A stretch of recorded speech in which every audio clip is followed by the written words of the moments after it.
जय बोलो गोमटम स्वामी की जय.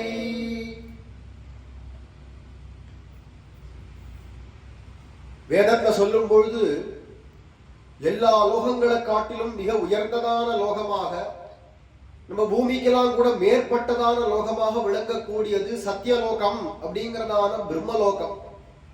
அந்த பிரம்மலோகம் அப்படிங்கிறதா இந்த அண்டத்துல இருக்கக்கூடியதான மேல் லோகம், கடைசி உலகமா இருக்கக்கூடியது. அதுதான் இந்த அண்டம் அப்படிங்கிறதுல 14 லோகங்கள் இருக்கு. பூமிக்கு மேல எடுத்தோமானா 7, பூமிக்கு கீழே போனோமானா 7, பூமியோட மேல 7, பூமிக்கு கீழே தனியா 7 அப்படின்னு 14 லோகங்கள் தனித்தனியாக இருக்கு. அந்தந்த லோகங்களுடையதான நிலைகள் எந்தெந்த இடத்துல, பூமியிலேருந்து எத்தனை தூரத்துல அந்த லோகம் இருக்கு அப்படிங்கிறதெல்லாம் கூட புராணங்கள்ல அதனுடையதான அளவுகள், தூர அளவுகள் எல்லாம் கூட காமிச்சிருக்கா. புராணங்கள்ல எல்லாத்தையுமே வியாசர் சொல்லியிருக்கா. வியாசர் சொல்லாத விஷயம் கிடையாது. அப்படி இருக்கக்கூடியதான லோகங்கள் கீழே அதளம், விதளம், சுதளம், ரசாதளம், தலாதளம், மகாதளம், பாதாளம் அப்படிங்கிற பர்யந்தம் கீழே 7. பூமியை விட்டுட்டோமானா பூமிக்கு மேல 6 லோகங்கள். பூமியோட சேர்த்தா மேல 6, பூமி 7, கீழே 7. புவர்லோகம், பூமி, புவர்லோகம், சுவர்லோகம், மகர்லோகம், ஜனலோகம், தப்போலோகம், கடைசியில சத்தியலோகம் அப்படிங்கிறதான பிரம்மலோகம். அந்த லோகத்தை தான் பிரம்மா இருக்கா. இந்த அண்டத்துக்கே ஒரே தலைவனாக இருக்கக்கூடியதான பிரம்மா, அண்டாதிபதி, பிரஜாபதி அப்படின்னா அவருக்கு பல பெயர்கள். பிரம்மா அப்படின்னு பெயர், ஸ்வயம்பூ அப்படின்னு பெயர், பத்மஜன் அப்படின்னு பெயர். தாமரையிலிருந்து தோன்றினார். பகவான் சிவன் நாராயணனுடையதான நாபி கமலத்திலேருந்து வந்ததான அந்த தாமரப்பூல தோன்றியதுனால அவருக்கு பத்மஜன், பத்மபூ அப்படின்லாம் பல பெயர்கள் உண்டு. அப்படி இருக்கக்கூடியதான அந்த பிரம்மா அப்படிங்கிறவர், அவர் வாழக்கூடியதான லோகம் சத்தியலோகம். கால அளவுகள் கூட மாறுறது. நம்ம பூமியில இருக்கக்கூடியதான கால அளவு வேற, பிரம்மலோகத்தில் இருக்கக்கூடியதான கால அளவு வேற. பிரம்மாவனுடைய ஆயுசு ரொம்ப நீளமானது. அவருடையதான ஆயுசுக்கு முன்னாடி நம்மளுடையதான ஆயுசு அப்படிங்கிறது ஒரு அரை க்ஷணம் கூட சொல்ல முடியாது. நம்ம வாழக்கூடியதான 100 வருஷம் நமக்கு அது பெருசு. நமக்கு 100 வருஷம் அப்படிங்கிறது பெருசு. ஆனா பிரம்மாவுக்கு அவருடையதான ஆயுசுல பார்த்தோம் ஆனா ரொம்ப ரொம்ப ரொம்ப ரொம்ப ரொம்ப குறைச்ச. அது எவ்வளவு இதுல கணக்குல சொல்றதுன்னு கூட சொல்ல முடியாது. ஏன்னா அவருடையதான ஒரு நாள் அப்படிங்கிறது இங்க 14 மன்வந்தரங்கள் சேரணும். ஒரு கல்பம் நம்ம பூமி கணக்குல 14 மன்வந்தரம் அப்படின்னு நம்ம சொன்னோமானா அங்க அவருக்கு ஒரு நாள், ஒரு பகல். 1000 சதுர்யுகங்கள் சேர்ந்தா அவருக்கு ஒரு பகல் அப்படின்னு நீங்க கொடுக்கிறது. பாகவதம் போன்ற புராணங்கள், விஷ்ணு புராணம், மகாபாரதம் எல்லாத்துலயுமே இருக்கிற விஷயம். அப்படி இருக்கக்கூடியதான அவருடையதான லோகத்துல அவருடைய ஆயுசுக்கு அவருக்கு 100 வயசு. அப்படி எடுத்துட்டோம்னா எவ்வளவோ பல பல கோடி வருஷங்கள் பிரம்மாவனுடைய ஆயுசு. அவருடைய ஆயுசுக்கு முன்னாடி நம்ம எல்லாரும் எவ்வளவு ஏமாத்தோம். இவ்வளவு வயசு நான் வாழ்ந்துட்டேன், நான் வயசுல ரொம்ப பெரியவன் அப்படின்னு யார்ட்டையாவது போய் நம்ம பேசணுமானா முதல்ல யோசிக்கணும். நம்ம போய் வயசுல பெரியவன் போய் பேசுறோமே, அதுக்கு முன்னாடி நம்மள விட வயசுல பெரியவா எத்தனை பேர் இருக்கா? நீ மிஞ்சி மிஞ்சி போனா எவ்வளவு வயசு வாழ்ந்துட போற? 100 வயசு வாழ்வியா? வேதமே அவ்வளவுதான் சொல்றது. வேத நூல் பிராயம் 100. ஆழ்வாரும் அதான் சொல்றார். வேதத்தின்படி ஒரு மனுஷனுக்கு ஆயுசு அப்படின்னா அது எவ்வளவுன்னா 100 வயசு. 100 வயசு அப்படின்ட்டோமானா அதுதான் சாஸ்திரம் சொல்ற கணக்கு. அதுக்கு அதுவே வாழறது பெருசா இருக்கு. இந்த காலத்துல 100 வயசு வாழறதே பெருசா இருக்கு அப்படின்னும் பொழுது அந்த 100 வயசு அப்படிங்கிறது எம்மாத்திரம் பிரம்மாவனுடைய ஆயுசுக்கு முன்னாடி, மனுவனுடைய ஆயுசுக்கு முன்னாடியே பெருசு. அவருக்கு 71 சதுர்யுகங்கள் ஆயுசு. வருஷம் அவர் அவ்வளவு வயசு வாழறார். மனு ஒரு மனு. இப்ப நடக்கக்கூடியதான மனு 6வது மனு. சூரிய புத்திரனா இருக்கக்கூடியதான விவஸ்வான் அப்படிங்கிறவர் சூரியன். அவருடையதான புள்ள மனு, வைவஸ்வத மனு. அவருக்கு பேர் ஸ்ராத்த தேவன் அப்படின்னு பெயர். இப்போ பிரசன்ட்ல இருக்கக்கூடியதான மன்வந்தரம். இவருடைய மன்வந்தரம் ஆரம்பிச்சே எவ்வளவு வருஷம், எவ்வளவு ஆயிடுச்சுன்னா 71 சதுர்யுகங்கள்னு சொன்னேன் இல்லையா? அதுல நம்ம 28வது சதுர்யுகத்துல இருக்கோம், கலியுகத்துல. தெரிஞ்சுக்க வேண்டியதா இருக்கனால அடிப்படையில இருந்து சொல்லிட்டு வரேன். அப்படி இருக்கக்கூடியதான இந்த காலம் 6வது மன்வந்தரம் நம்ம வாழறது. 14 பேர்ல 6வது மன்வந்தரம் அப்படிங்கிறது இருக்கும் பொழுது பிரம்மாவுக்கு இப்போ 50 வயசுக்கு மேல ஆயிடுச்சு. பரார்த்த காலங்கள்ல 2 பரார்த்தம்ங்கிறது 2 பரார்த்தம் ஜயம். அதுல ஒரு பரார்த்தம் துதிய பரார்த்தே அப்படின்னு சங்கல்பிச்சுக்கிறோம். முதல் பரார்த்தம் முடிஞ்சிருத்து, 50 வயசு முடிஞ்சிருத்து பிரம்மாவுக்கு. ஆச்சு 60 வயசு ஆயிடுதா இல்ல போறதா என்னது இன்னும் அதை பத்தி விசாரம் தெரியல பிரம்மாவுக்கு. ஆனா பிரம்மாவனுடையதான ஆயுசுல அவருக்கு 50 வயசுக்கு மேல ஆயிடுத்து அப்படிங்கிறது தெரியுது. இந்த மாதிரியான காலங்கள் வேறுபடுறது, லோகத்துக்கு லோகம் வேறுபடும். அது சயின்டிபிக்கலாவே இருக்கக்கூடிய விஷயம் தான், அது நிரூபணம் பண்ணப்பட்ட விஷயம்தான். அப்படி இருக்கக்கூடியதான பிரம்மலோகத்துல பிரம்மா ரொம்ப ஏகாந்தமான சூழ்நிலை, அமைதி. இந்த மாதிரி ஒரே சப்தங்கள்லாம் அங்க கிடையாது, ரொம்ப அமைதியா இருக்கும். அமைதியிலேயே அமைதி, அவ்வளவு சாந்தமா சத்துவ குணத்தோட இருக்கும். பிரம்மாவுக்கு ரொம்ப எப்பவுமே சாத்வீகமா இருப்பார். அவர் பக்தியிலேயே ஈடுபடக்கூடியவர். எப்பவுமே அவருக்கு 4 முகம், அவருக்கு 4 முகத்தாலையும் 4 வேதமும் சொல்லிட்டே இருப்பார்.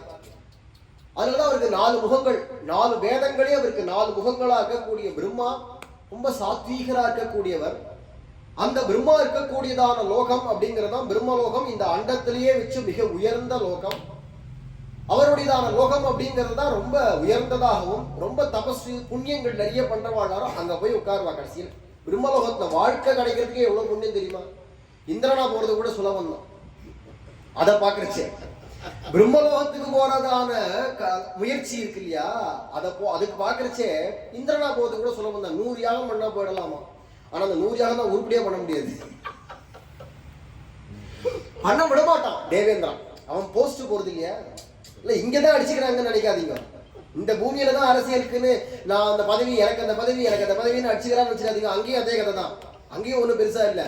நீங்க எவ்வளவு வேணா இருக்கட்டுமே, தெய்வங்களே இருந்தா கூட அவ புண்ணியம் பண்ணிருக்கிறதுக்கு நம்ம மதிப்பு கொடுக்கிறோம். அதான் தெய்வத்துகளுக்கு ஏன் மதிப்பு கொடுக்கிறோம் அப்படின்னா, அவ பண்ணிருக்கிற புண்ணியம், அந்த புண்ணியங்கள் நம்மளை விட அதிகமான புண்ணியம் பண்ணியிருக்கான். அதனால அந்த பதவியில போய் உட்காந்துருக்கான். இப்போ ஒருத்தர் போய் உட்காந்து மினிஸ்டர் அப்படின்னு போய் ஒருத்தர் உட்காந்துருக்காருன்னா அவனுக்கு என்னடா, இத்தனை மக்கள் இவன் எனக்கு தலைவனா வேணும் அப்படின்னு வரிச்சிருக்காங்கிறதுனாலதான் அவனுக்கு மதிப்பே தவிர, இல்லைன்னா அவன் என்ன பெரிய மனுஷன், நம்மளோட உயர்ந்தவனா, இன்னும் சொல்ல போனா நம்ம அவனோட உயர்ந்தவனா கூட இருக்கும். அவன் அங்க பதவியில போய் உட்காந்துருக்காங்கிறதுனால இத்தனை பேர் அவனுக்கு வாக்களிச்சிருக்காங்கிற ஒரு மதிப்புனால அவனுக்கு மதிப்பு அப்படிங்கிறது எப்படியோ அது மாதிரி அவன் பண்ணியிருக்கிற புண்ணியத்துக்கு தான் அவனுக்கு மதிப்பே தவிர, தெய்வம்னு இருந்தாலும் எல்லாரும் சாமானியம் தான். நாராயணனுக்கு முன்னாடி எல்லாம் கீட்டா சமஸ்தா சுராஹா, எல்லா தெய்வங்களும் புழு மாதிரி. நமக்கு புழு எப்படி நிஹீனமானதுன்னு சொல்றோமோ அத மாதிரி பகவான் ஸ்ரீமன் நாராயணனுக்கு எதிர்க்க மற்ற தெய்வங்கள். அது மட்டும் இல்ல, அவனுக்குள்ளேயே எல்லாம் அடக்கம். அத்தனை தெய்வங்களும் நாராயணன் ஒத்தருக்குள்ளேயே அடக்கம். எப்படி ஒரு செடியில இருக்கக்கூடியதான அத்தனை, ஒரு செடியில ஒரு மரம்னு எடுத்துட்டோம்னா அதுல எவ்வளவு அணுக்கள் இருக்கு. ஒரு மரம்னு எடுத்துட்டோமானா எவ்வளவு அணுக்கள் உள்ளுக்குள்ள இருக்கு. வெளிப்படையா நமக்கு பெருசு பெருசா தெரியக்கூடிய பழங்கள், காய்கள், பூக்கள், இலைகள், கிளைகள், அதுல என்ன கொப்புகள் என்னென்ன இருக்கோ அதெல்லாம் நமக்கு கண்ணுக்கு தெரியும். ஒவ்வொன்றுத்தையும் எடுத்தோம்னா பிச்சு பிச்சு உள்ளுக்குள்ள போயிட்டே இருந்தோம்னா ஒரு அணு, அந்த ஒவ்வொரு அணுவும் உயிர் வாழணுமானா அதுக்கு தேவை தண்ணீர். தண்ணீர்ல இருந்தா சத்து அதுக்கு கிடைக்கிறது. அப்ப அந்த தண்ணீரை கொண்டு போய் எங்க விடணும்னா வேர்ல விடணும். இலைக்கு தனியா இலைக்கு தானே அங்க இருக்கிற செல்களுக்கு எல்லாம் சாப்பாடு வேண்டாமா, அதனால தண்ணி கொண்டு போய் நேரம் இலையில விடுறேன்னு விட்டோம்னா முட்டாள்தனம், செடி நிற்காது, பட்டு போயிடும். அதுக்கு வேண்டியது வேர். அந்த வேர்ல விட்டா சொல்ல அந்த மரம் பூரா எப்படி வந்துருமோ, அந்த மரத்துக்கு ஃபுல்லுக்குலயுமே தான் அங்கம் தான். மரத்தினுடைய ஒரு அங்கம் தான் பழம், மரத்தினுடைய ஒரு அங்கம் தான் பூ, அதனுடைய ஒரு பார்ட், இங்கிலீஷ்ல சொன்னா பார்ட். அந்த அங்கங்களாவே இருக்கிறது எப்படியோ அத மாதிரி ஒரு மரம்னு பகவான நாராயணன்ல வச்சுட்டோமானா அதுல கிடைக்கக்கூடியதான பூ, காய், பழம் போன்றவைகள் தான் மற்ற தெய்வங்கள். தெய்வங்கள்னு இந்த அண்டத்தில் இருக்கக்கூடியதான தெய்வங்கள் 33 கோடி பேர். அதை தவிர்த்து பிரம்மா இருக்கா, அதுலேயே இதுக்கு உட்பட்டவர்களாக 11 ருத்ரர்கள் இருக்கா, 12 பேர் சூரிய தேவர்கள் இருக்கா, 8 பேர் வசுக்கள் இருக்கா, 2 இரட்டையர்களாக அஸ்வினி குமாரர்கள் அப்படிங்கிறவா இருக்கா. இதெல்லாம் மேல தேவேந்திரன், அதுக்கு கீழே இருக்கக்கூடியதான கர்ம தேவர்கள், கந்தர்வர்கள், வித்யாதரர்கள், கிம்புருஷர்கள், அப்படியே செட்டு செட்டா இருக்கு. இதெல்லாம் இந்த அண்டத்துல இருக்கிறவா தான். இத்தனை பேர் இந்த அண்டத்துல இருக்கா. இதை தவிர்த்து இன்னும் எத்தனையோ அண்டங்கள் இருக்கு. அத்தனை அண்டங்கள்லயும் அங்கங்க பார்த்தோம்னா இங்க இருக்கிற பிரம்மாவோட பெரிய பெரிய பிரம்மாக்கள் எல்லாம் கூட இருப்பா. இங்க 11 ருத்ரர்கள்னா அங்க 11 தான் இருப்பான்னு கணக்கு சொல்ல முடியாது. கூடையும் இருக்கலாம், குறைச்சும் இருக்கலாம், வித்தியாசப்படும். அப்போ இந்த ஒரு அண்டத்துக்கு இந்த பிரம்மாவனுடைய ஆர்டர் இந்த அண்டத்தோட சரி, அடுத்த அண்டத்துக்கு போனா இவர் ஆர்டர் செல்லுபடியாகாது. சேட்டு இங்கேயும் நமக்கு செல்லாது. இங்க ஒரு மினிஸ்டர் ஒருத்தர் உட்காந்து ஒன்று சொல்றான், இல்ல இங்க இருக்கக்கூடிய முதலமைச்சர் ஒன்று சொல்றாருன்னா அதை கொண்டு போய் ஆந்திரால போய் சொல்ல முடியாது. உன் ஸ்டேட்டை நீ வச்சுக்கோ, எங்கிட்ட வராத போ அப்படின்னு. அவளுக்கு ஒத்து வராது. இவருடையதான சொல் அடுத்த ஸ்டேட்ல செல்லுபடியாகாது. அது எப்படி இங்கேயோ அப்படிதான் அங்கேயும். பிரம்மா, இந்த பிரம்மாவுக்கு அப்படிதான ஆட்சி இந்த அண்டத்துக்கு உட்பட்டுதான் அப்படின்னும் பொழுது அந்த பிரம்மா, அப்பேற்பட்டதான பிரம்மா அவர் இருக்கக்கூடியதான இடம் பிரம்மலோகம். எப்பயாவது அந்த தேவர்கள் வருவா, அங்க வந்து அவர் ஏதாவது காரியாகணும்னு வந்து பாப்பா. அவ்வளவு சுலபமாலாம் அவர் பேட்டி எல்லாம் கொடுக்க மாட்டார். அல்ப மனுஷனே கேட்கிறவன் கொடுக்க மாட்டேங்கிறான். அல்ப மனுஷனுக்கு பேட்டி கொடுக்கறதுக்கு அப்பாயின்மெண்ட்டுக்கு இப்போ அப்பன்னு அலக்கழிக்கிற சாதாரண மனுஷன் அவருக்கு எப்பேற்பட்டவர். நம்மளப்பா சாதாரணமா இருக்கக்கூடியதான ஜனங்களை பார்க்கும் பொழுது பிரம்மாவெல்லாம் என்ன மூளை, அவருக்கு முன்னாடி வளர என்ன மூளை, என்ன தகுதி இருக்கு, முதல்ல அவருடைய ஸ்தானம் என்ன, அவருடைய தகுதிகள் என்ன. அப்பேற்பட்டதான பிரம்மா அப்படின்னும் பொழுது அவ்வளவு சுலபமா அவர் தரிசனம் கிடைக்காது. இது பிரம்மலாவே ஒரு காட்சி கொடுக்க மாட்டார், மறைஞ்சிருவார். அப்படி இருக்கக்கூடியவர். நமக்கு தெய்வங்கள்லாம் அவ்வளவு பெரியவாளதான் இருக்கா. அவளுக்கு அந்த அனுக்கிரக நிகிரக சக்தி, மறைஞ்சு தோன்ற சக்திகள், அந்த பதவி இருக்கு, ஆயுதம் இருக்கு. அதனால அவ அதுக்கேற்ற போல தானே இருப்பா. ஒன்னும் இல்ல, 10 கோடி 10 ரூபாய் கையில காசு வந்துருதுனால அப்படி நெஞ்சு நிமிர்றது இல்ல, நெஞ்சு நிமிர்றது இல்ல. அவனுக்கு எவ்வளவு சொகுசு, அவளுடைய பணம் என்ன, அவளுடைய ஐஸ்வர்யம் என்ன, அவளுடைய அனுக்கிரக நிகிரக சக்தி என்ன, ஆளுமை என்ன, யார வேணாலும் அடிக்கலாம். எனக்கு பிடிக்காத நீ பண்ணு செவட்டில் அடிக்கிறதுக்கு அவனுக்கு ரைட் இருக்கு, அவனுக்கு கையில ஆயுதம் இருக்கு, சக்தி இருக்கு, அடிச்சுட்டு போயிட்டே இருப்பான். நம்மளோட பெரியவாள் வச்சு நம்ம பணிஞ்சுதானே போனோம். அங்க போய் மூஞ்சி நெஞ்ச காமிச்சோம்னா அவ பண்ணிட்டு போயிட்டே இருப்பாள் இல்லையா. தெய்வங்களுக்கு அந்த சக்தி இருக்கு, அவகிட்ட போய் நம்ம பாராட்ட முடியாது, நோட்டை நெருக்கி விடுவா அவ. அப்படி இருக்கிறதுனால அந்த தெய்வங்கள்லாம் இப்படி நிப்பா, அடியேன் அப்படி நிக்கணும் பிரம்மாவுக்கு முன்னாடி. அவர் தான் அத்தனைக்கும் ஒரே தலைவர். அந்த பிரம்மா இப்படி கை கட்டிண்டு அடியேன் தாசன்னு கை நடுங்க, மேனி சிலிர்க்க, கண்கள்ல கண்ணீர் பனிப்ப அப்படி பயந்து நிக்கிறார் அப்படின்னா அப்ப அந்த பகவான் நாராயணன் எப்படிப்பட்டவன். மனுஷருக்கு தேவர் போல தேவர்க்கும் தேவாவோன்னார் ஆழ்வார். நமக்கு தெய்வங்கள்லாம் வசத்தின்னா அந்த தெய்வங்கள்லாம் நடுங்கும் அந்த பகவான் முன்னாடி. அந்த பகவான் அப்படின்னும் பொழுது அந்த பகவானுடைய மதிப்பு என்ன அப்படிங்கிறது புரியணும் இல்லையா. அப்பேற்பட்டதான அந்த பகவான் கிட்ட பக்தி பண்ணக்கூடியவர் பிரம்மா சாத்வீகமா உட்காந்து ஜபமோ வேத பாராயணமோ பண்ணிட்டு இருப்பார் சத்தியலோகத்துல. ஒரு சமயம் தேவர்கள் எல்லாரும் போனாலும் அந்த லோகத்துல இப்படி போலாமேன்னு போனா. பொதுவா இவன் ஏதாவது காரணம் இல்லாம போக மாட்டான். இந்த தேவேந்திரம் எல்லாம் காரியத்தோட போவான். எனக்கு காரியம் ஆகணும் அதுக்காக போனேன். அடுத்த நாள் மறந்துடுவான், யார் பெருமாளையே மறந்துடுவான். அமிர்தம் உண்டா, ரம்பம் உண்டா, மேனகம் உண்டான்னு ஓடிடுவான். அவ்வளவுதான் அவ கதை. அவளுக்கு சுயநலம். நம்ம கூட பரவாயில்ல, மனுஷன் கூட பரவாயில்ல, ஐயோ பாவம் நன்றியாவது பார்ப்பான். அவனுக்கு அதெல்லாம் கிடையாது. காரியம் எடுத்தோட சரி, காரியம் எடுத்துன்னு அப்புறமா யார் காரியத்தை சாதிச்சு கொடுத்தாலும் அவனே சொல்லிட்டு விட்டு அடிப்பான். போய் வேண்டி தேவர் இறக்க வந்து பிறந்தது உன்னர். தேவர்கள் எல்லாரும் போய் இறைஞ்சினா பார்க்கடல்ல பகவான்கிட்ட வந்து அவதாரம் பண்ணணும். பகவான் லோகத்துல கம்சன் இருக்கான், நரகாசுரன், பாணாசுரன், எல்லா அசுரர்களுடைய தொந்தரவு தாங்க முடியல, அனுகிரகம் பண்ணணும், இறங்கணும், அவதாரம் பண்ணணும்னு கெஞ்சி நாம் தேவேந்திரன் கம்சனுடைய தொந்தரவு தாங்காம போனா போறதுன்னு பகவான் கிருஷ்ணாவதாரம் பண்ணி தேவர்களுடையதான கணக்குல அவா லோகத்து கணக்குப்படி 7 நாள் 1 வாரம் ஆகல, அதுக்குள்ள மறந்துட்டான். அந்த பகவான் தான் பூர்ணமான பகவான் நாராயணன் உலகத்துல வந்து பிறந்திருக்கான். மதுரையில வசுதேவருக்கும் தேவகிக்கும் 8வது குழந்தையா பிறந்து நந்தகோகுலத்துல வளரலாம். இத்தனையும் பார்த்துட்டு தான் அந்த தேவேந்திர பையன். 7 நாள் ஆகல, 1 வாரத்துக்குள்ள மறந்து போச்சு. கிருஷ்ணன் மத்திய உபாசத்தேன்னு பச்சையா திட்டுறான். சாக போற பயலான இந்த கிருஷ்ணன் சொன்னான்னு கேட்டு இந்த இடை பசங்கள்லாம் எனக்கு பூஜை போடாம விட்டாளே, நான் என்ன பண்றேன் பா அப்படின்னு பேசுறான். அவ்வளவுதான் அவன் மதிப்பு. ஆனாலும் தேவேந்திரன் நம்ம ஏன் மதிக்கிறோம்னா அவன் பண்ணிருக்கிற புண்ணியம். அது மட்டும் இல்ல, அவன் அந்த பதவியில உட்கார வச்சிருக்காரு இல்லையா பகவான் நாராயணன், போய் அந்த ஸ்தானத்துல உட்காருன்னு கொடுத்திருக்காரு இல்லையா. அந்த பகவானுடையதான வார்த்தைக்கு நம்ம எல்லாரும் மதிப்பு கொடுக்கணும். அவ்வளவுதான் முக்கியமே தவிர மற்றபடி அவளுடைய நேச்சர் அவ்வளவுதான், அவளோட தரம் அவ்வளவுதான். அவளோட உண்மை என்னங்கிறது தெரியணுங்கிறதுக்காக சொல்ல வந்தேன். அப்படி இருக்கும்பொழுது எல்லா தேவர்களும் இந்த சமயம் ஒரு சமயம் கிளம்பி போறான், பிரம்மலோகத்துக்கு போலாமே. என்னவோ அவளுடையதான நம்ம நல்ல காலம், இந்த பூமியில வாழக்கூடியதான ஜனங்களுடைய புண்ணியமான காலம், பொன்னான காலமாகப்பட்டது. இந்த தேவர்கள் பசங்களுக்கு எல்லாம் பிரம்மலோகத்துக்கு போலாமேன்னு தோணித்தான்.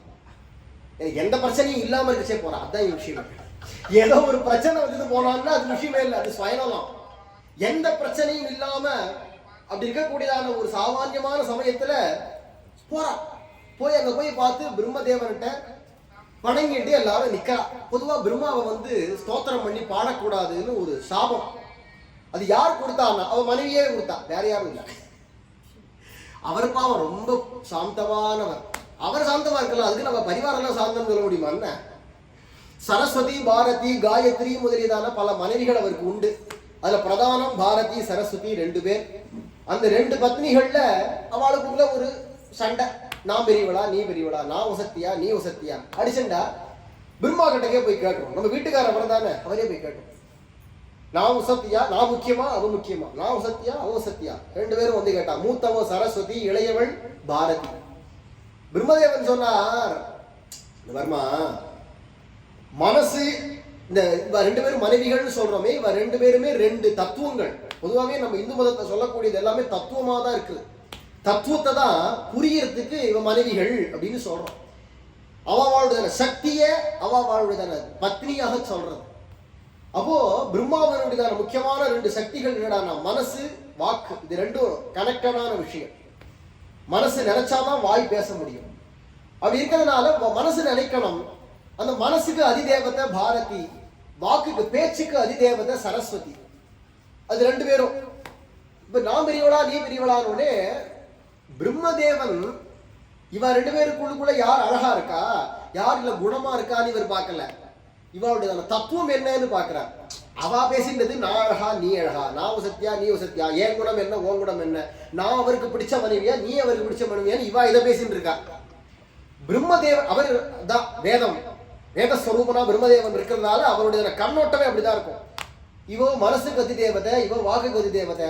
மனசு இல்லாம வாக்கு மட்டும் இருந்து என்ன பிரயோஜனம்? மனசுதானே முக்கியம், அடிப்படை. மனசு இருந்துச்சுன்னா வாக்கு இல்லாட்டா கூட தன்னுடைய எண்ணத்தை எப்படியாவது வெளிப்படுத்திடணும். ஊமை கூட விஷயத்தை சொல்லிவிடும், கருத்தை தெரிவிச்சிடும். அவ கூட ஏதோ பாஷை வச்சுட்டு இருக்கா, இப்படி அப்படி இப்படி அப்படின்னு வரல, அப்படியே காமிச்சுட்டே இருப்பா, அப்படி இப்படின்வா. அதுக்கு ஒரு மொழி இருக்கு, அதை தெரிஞ்சுட்டவா இருக்கா, அதுக்கு பேசுறவா இருக்கா, இருக்கேன். ஊமைகளுக்கு பேசுறதுக்கு வாக்கு இருக்கு. அது மட்டும் இல்ல, மிச்ச விலங்குகள்லாம் இருக்கேன். தானா விலங்கு மனுஷன் என எம்மாத்திரம் 800 கோடி பேர். மிச்ச விலங்குகளோட கணக்கு எவ்வளவு இருக்கு, எத்தனை கோடி. அத்தனைக்கும் பேச்சு கிடையாது, ஏதோ ஒரு சத்தம் கொடுக்கும், அவ்வளவுதான். ஆனா அதுகள்லாம் பரிமாறிக்கலையா விஷயங்களை, அதுகள்லாம் பேசிக்கலையா, வாழலையா, நடத்த வேண்டிய காரியங்களை நடத்தலையா? அது அப்ப பேச்சு இல்லாட்டா கூட மனசு எண்ணங்களை பாவங்களை வச்சுட்டே அதுகளால பேசி வாழ்ந்துட முடியுங்கிறதுனால பிரம்மா சொன்னார், சரஸ்வதியை விட பாரதி தான் பெரியவன்ட்டார், முக்கியமானவ அவதான்ட்டார். எப்போ நீ என்ன வந்து சின்னவளாகவும் அவளை பெரியவளாகவும் சொன்னியோ, இனி வாக்கு உண்மை ஸ்துதிக்காது அப்படின்னு சபிச்சு விட்டா. அது முதல் கொண்டு பிரம்மாவை யாரும் ஸ்தோத்திரம் பண்ணக்கூடாது. பண்ணினா அவ நித்திய தரித்திரனா போவா, ஜென்ம ஜென்மத்துக்கும் தரித்திரனா போவான்னு சாபம். அதனால இந்த தேவர்கள் எல்லாரும் வந்தா, சில பேர் ரிஷிகள் கூட கூட கொஞ்சம் வந்தா. இந்த தேவர்கள் எல்லாரும் வந்ததும் அந்த நியமம் தெரியும். யாகங்கள் பண்ணச்சே கூட பிரம்மனே ஸ்வாஹான்னு பண்ணிடக்கூடாது. பிரஜாபதி மனசாத்தியாயன் அப்படின்னு மனசால பிரஜாபதினு பிரம்மா அவரை மனசால நினைச்சுட்டு அப்படியே மௌனமா ஆஜ்யத்தை உள்ள சேர்க்கணும், நெய்யை உள்ள சேர்க்கணும் குண்டத்துல. அப்படிதான் கிரமம், யஜ்ஞ கிரமத்தையே மாறிடுது. இப்படி எல்லாம் இருக்கிறதுனால பிரம்மாவை பார்த்து நமோ நமஹா நமோ நமஹான்னு வணங்கினார்கள் தேவர்கள் எல்லாரும். உடனே பிரம்மதேவன் சந்தோஷமா பார்த்தார், என்ன விஷயம், எல்லாரும் வந்திருக்கே, ஸ்வாகதம் ஓ மகாபாகா, கிம் கர்த்தவ்யம் மயா ஹி வஹா, சர்வம் கரோமி லோகேஸ்மின் விஷ்ணு பிரேரித ஏவ ஹி. பகவான் ஸ்ரீமன் நாராயணன் எதை சொல்றாரோ, எதை செய்யணும் எனக்கு ஆக்ஞாபிக்கிறாரோ அதை தான் நான் செய்யக்கூடியவன். பிரம்மா அவருடைய சுபாவம் தான். அத்தனை தேவர்கள் வந்திருக்கா, எல்லாரையும் பார்த்த உடனே உங்களுக்கு எல்லாருக்கும் நல்வரவு, நான் உங்களுக்கெல்லாம் என்ன பண்ணட்டும், பகவானுடைய புள்ள இல்லையா, அப்பாவை போலவே புள்ள பேசுறேன். கிருஷ்ணனுடைய சுபாவம் அப்படிதான், என்னால உனக்கு என்ன, அதான் பிரேம. லோகத்துல பிரேமைன்னு ஒண்ணு இருக்கு, அன்புன்னு சொல்றோம் தமிழ்ல, காமம்னு ஒண்ணு இருக்கு. இந்த அன்புக்கும் காமத்துக்கும் என்ன வித்தியாசம் அப்படின்னா, அன்பு அப்படிங்கிறது சுயநலம் இல்லாம இருக்கும். என்னால புறத்தியா இருக்கு என்ன லாபம் அப்படின்னு யாருடைய மனசு நினைக்கிறதோ அவளுக்கு மனசுல அன்பு இருக்குன்னு அர்த்தம். அவளால எனக்கு என்ன லாபம், இவாளால எனக்கு என்ன லாபம், எனக்கு என்ன லாபம், எனக்கு என்ன லாபம், எனக்கு எனக்கு எனக்குன்னு நான் எனதுன்றது வர வர வர அது காமம். உன் புத்தி காம புத்தியா பிரேம புத்தியான்னா, அவளுடைய நம்மளால புறத்தியா இருக்கு என்ன உபயோகம் நினைச்சா பிரேம. இதற்கு பகவான் பிரேமஸ்வரூபன், அன்பு மயமாக இருக்கிறதுனால தான் மாலே மணிவண்ணா அப்படிங்கிற ஆண்டாள். அன்பன் அப்படிங்கிறார் ஆழ்வார். அன்பனா இருக்கக்கூடியவனா இருக்கிறதுனால பகவான் அவனுடையதான மனசுல நான் உங்களுக்கு என்ன பண்ண ஸ்வாகதம் ஓ மகாபாகாஹ பிரியம் கிம் கரவாணி வஹா பிரஜஸ்யானா வயம் கச்சித் ப்ரூத ஆகமன காரணம்.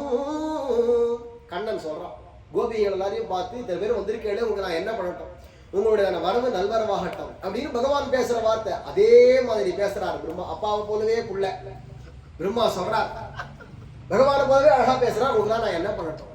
சிவன் நாராயணன் என்ன சொல்றாரோ, என்னை என்ன செய்ய வைக்கிறாரோ, நான் ஒரு கருவிதான், நிமித்த மாத்திரம் பவ அப்படின்னு பகவான். ஒரு நீ செய்யறவனா நீ இரு. கண்ணனே கீதையில சொல்றான், நிமித்த மாத்திரம் பவ சவ்யசாச்சின்னு. நான் சொல்றது செய்ய மட்டும் செய், அதனால என்ன பலன் வரப்போறது, என்ன விளைவு ஏற்படும், இதுக்கு என்ன பலன், அதெல்லாம் நீ பார்க்காத, அதெல்லாம் என்கிட்ட விட்டுரும், நான் பாத்துக்கிறேன். சொல்றதை மட்டும் நீ செஞ்சுட்டே போ. வெறும் ஒரு யந்திரம் ஏற்கனவே வேலை செய்யற மாதிரி நீ செஞ்சுட்டே போ. இப்படி திருப்பினா இப்படி திரும்பும் கார், இப்படி திருப்பினா இப்படி திரும்பும், பிரேக்கை பிடிச்சா நிற்கும், ஆக்சிடென்ட் கொடுத்தா ஓடுன்ற கார் எப்படியோ ஒரு யந்திரம், அத மாதிரி நீ இருந்தாங்க அண்ணன். அத மாதிரி பகவான் என்ன நியமிச்சிருக்கான் பிரம்மா சொல்றார். அதனால பகவான் நியமிச்சபடி நான் பண்றேன். அம்மா இப்ப உங்களுக்கு எல்லாம் என்ன ஆச்சு, ஏதாவது பிரச்சனையா, எதுக்காக வந்திருக்கேன், ஏதாவது யாரும் அசுரம் கிளம்பிட்டான் பூமி, அத மாதிரி அவனாவது கிளம்பி முதுகல 4 தப்பல் விட்டான்னா தான் இவனுக்கு புத்தியே வரும். நமக்கு மேல ஒருத்தர் இருக்கான், இல்லைன்னா நான் தான். அது இப்ப தேவேந்திரனுக்கு தான் இல்லை, நமக்கே அப்படிதான். சௌக்கியமா இருக்கும், எல்லா வாழ்ச்சியும் இருக்கு, அதிகாரம் இருக்கு, பைசா இருக்கு, செல்வம் இருக்கு, ஆள் இருக்கா, அது இருக்கு, இது இருக்குன்னா அப்படியே இருப்போம், தலை வணங்காது. சிசுபாவன் நிமிந்து உட்காண்டானே, அந்த கதையா உட்காண்டப்ப இப்படியே தான், இப்படியே தான் இருக்கு. இந்த பணிவு அப்படிங்கிறது வரணும்னா இந்த பக்கத்துல 4 அந்த பக்கத்துல 4ன்னு விழுந்ததுனா தான் அப்படி வரும். மாட்டு புத்தி, அடியாத மாடு பணியாது, மாடை இல்ல மனுஷன் தான். மாடுவன் 4 அடி விழுந்தாதான் அடியேன் தாசன், அடி வாங்கியிருக்கேன் அடியேன்னு வரும்.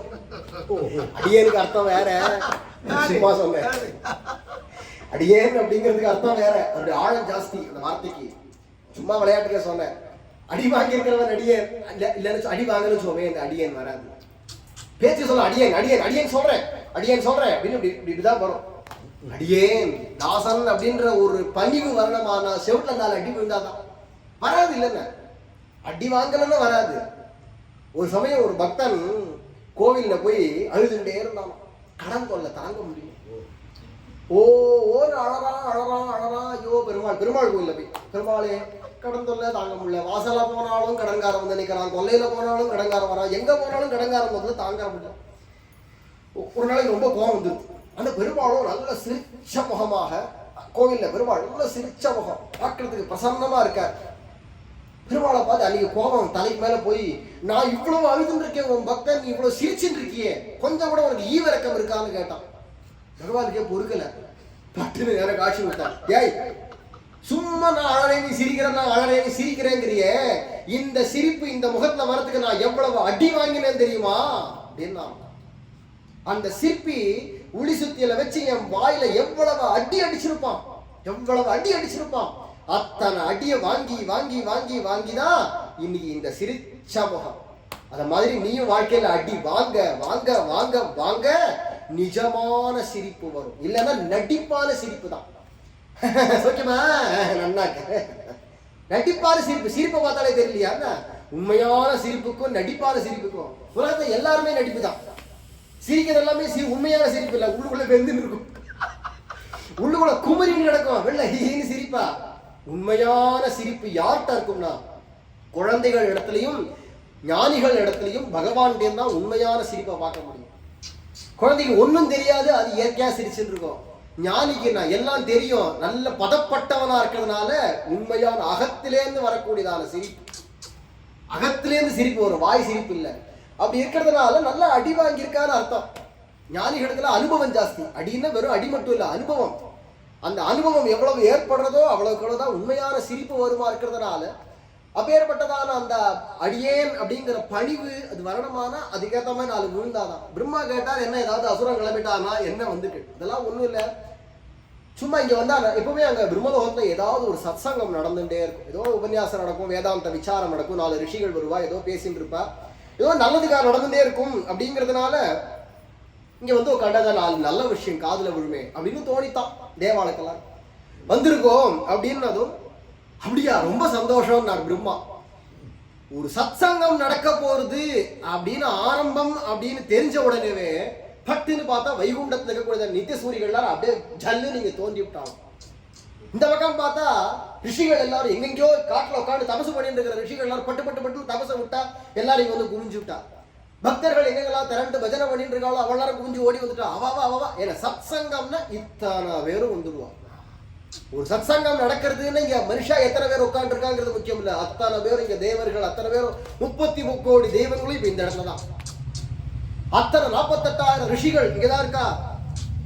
அத்தனை விதமான புண்ணிய நதிகள் புண்ணியமான பர்வதங்கள் என்னென்ன அந்த தெய்வங்கள் இருக்கோ அத்தனை தெய்வங்களும் இங்கதான் நித்திய சூரிகள் இருக்கா. இங்கதான் பூர்வாச்சாரியர்கள் ஆழ்வார்கள் உலகத்துல தோன்றின அத்தனை மகாத்மாக்கள் ஞானிகள் எல்லாரும் இப்ப இந்த இடத்துல உட்கார்ந்து இருக்கா. இப்ப இந்த இடமே ஒரு கோவில் பவித்திரமான இடமா. எப்போ பகவான் வந்தாச்சோ எப்போ ஒரு பூர்ணமான ஒரு ஆச்சாரியர் வந்தாச்சோ எந்த இடத்துல சத்சங்கம் நடக்கிறதோ பகவத் விஷயங்கள் குணங்கள் பேசப்படுறதோ அந்த இடத்துல இத்தனை பேரும் இருப்பான். அத்தனை பாகவதோத்தவர்கள் பிரகலாதர் நாரதர் ஹனுமார் எல்லாரும் இங்கதான் இருக்கா. அத்தனை பேர் இங்கதான் உட்கார்ந்து இருக்கா. எங்க சத்சங்கம் நடந்தாலும் தட்சணம் வந்து தோன்றிடுவா. அத மாதிரி பிரம்மலோகத்துல அத்தனை பேரும் தோன்றின உடனே பிரம்மா சொன்னார் அதையும் மதியம் பத்தி பேச வேண்டாம். பிரம்ம விசாரம்ங்கிற பேர்ல உட்காந்து என்ன விசாரம் பண்றோன்னே தெரியாம அன்ன விசாரம் பண்ணிட்டு அதை பழகி போய் எங்க போய் நிற்கும் கடைசியில. அதெல்லாம் வேண்டாம். பகவானை யார் யார் எப்படி எந்தெந்த விதமா பகவானை பூஜை பண்றீங்களோ அதை சொல்லுங்கோ அப்படின்னதும் அதை பத்தி இன்னைக்கு பேசுவோம். இன்னைக்கு என்ன விஷயம் பகவத் விஷயத்துல இன்னைக்கு என்ன விஷயமா பேசணும்னா பகவானை எப்படி யார் யார் பூஜை பண்றேன். அவங்க கோஷ்டியா இருக்கா. இங்க நித்திய சூரிகள் இருக்கா, அங்க சித்தர்கள் இருக்கா, அங்க ரிஷிகள் இருக்கா, இங்க தேவர்கள் இருக்கா, அங்க பக்தர்கள் இருக்கா. இப்படி அவ கணங்கணமா இருக்கா இல்லையா. நீங்க ஒவ்வொருத்தரும் எப்படி பகவானை ஆராதிக்கணும் அதை சொல்லுங்கோ அப்படின்னதும் அவ பேச ஆரம்பிச்சா. நாங்கள் எல்லாரும் வைகுண்டே துபரே லோகே வாசுதேவம் சனாதனம் சாஸ்வதம் பரமம் பிரம்ம பஜாமோ வயமவ்யயம்.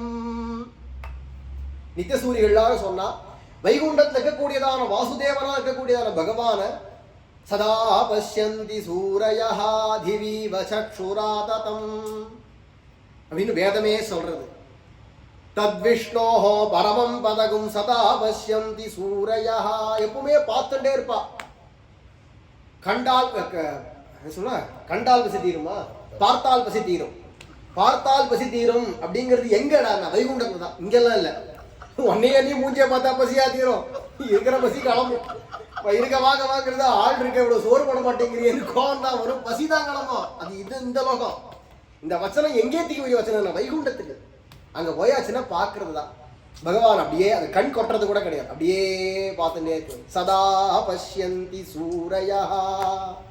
நித்திய சூரிகள் திவ்ய சூரிகள்னு சொல்றோமே அவளுக்கு தான் சூரிகள்னு பேர்.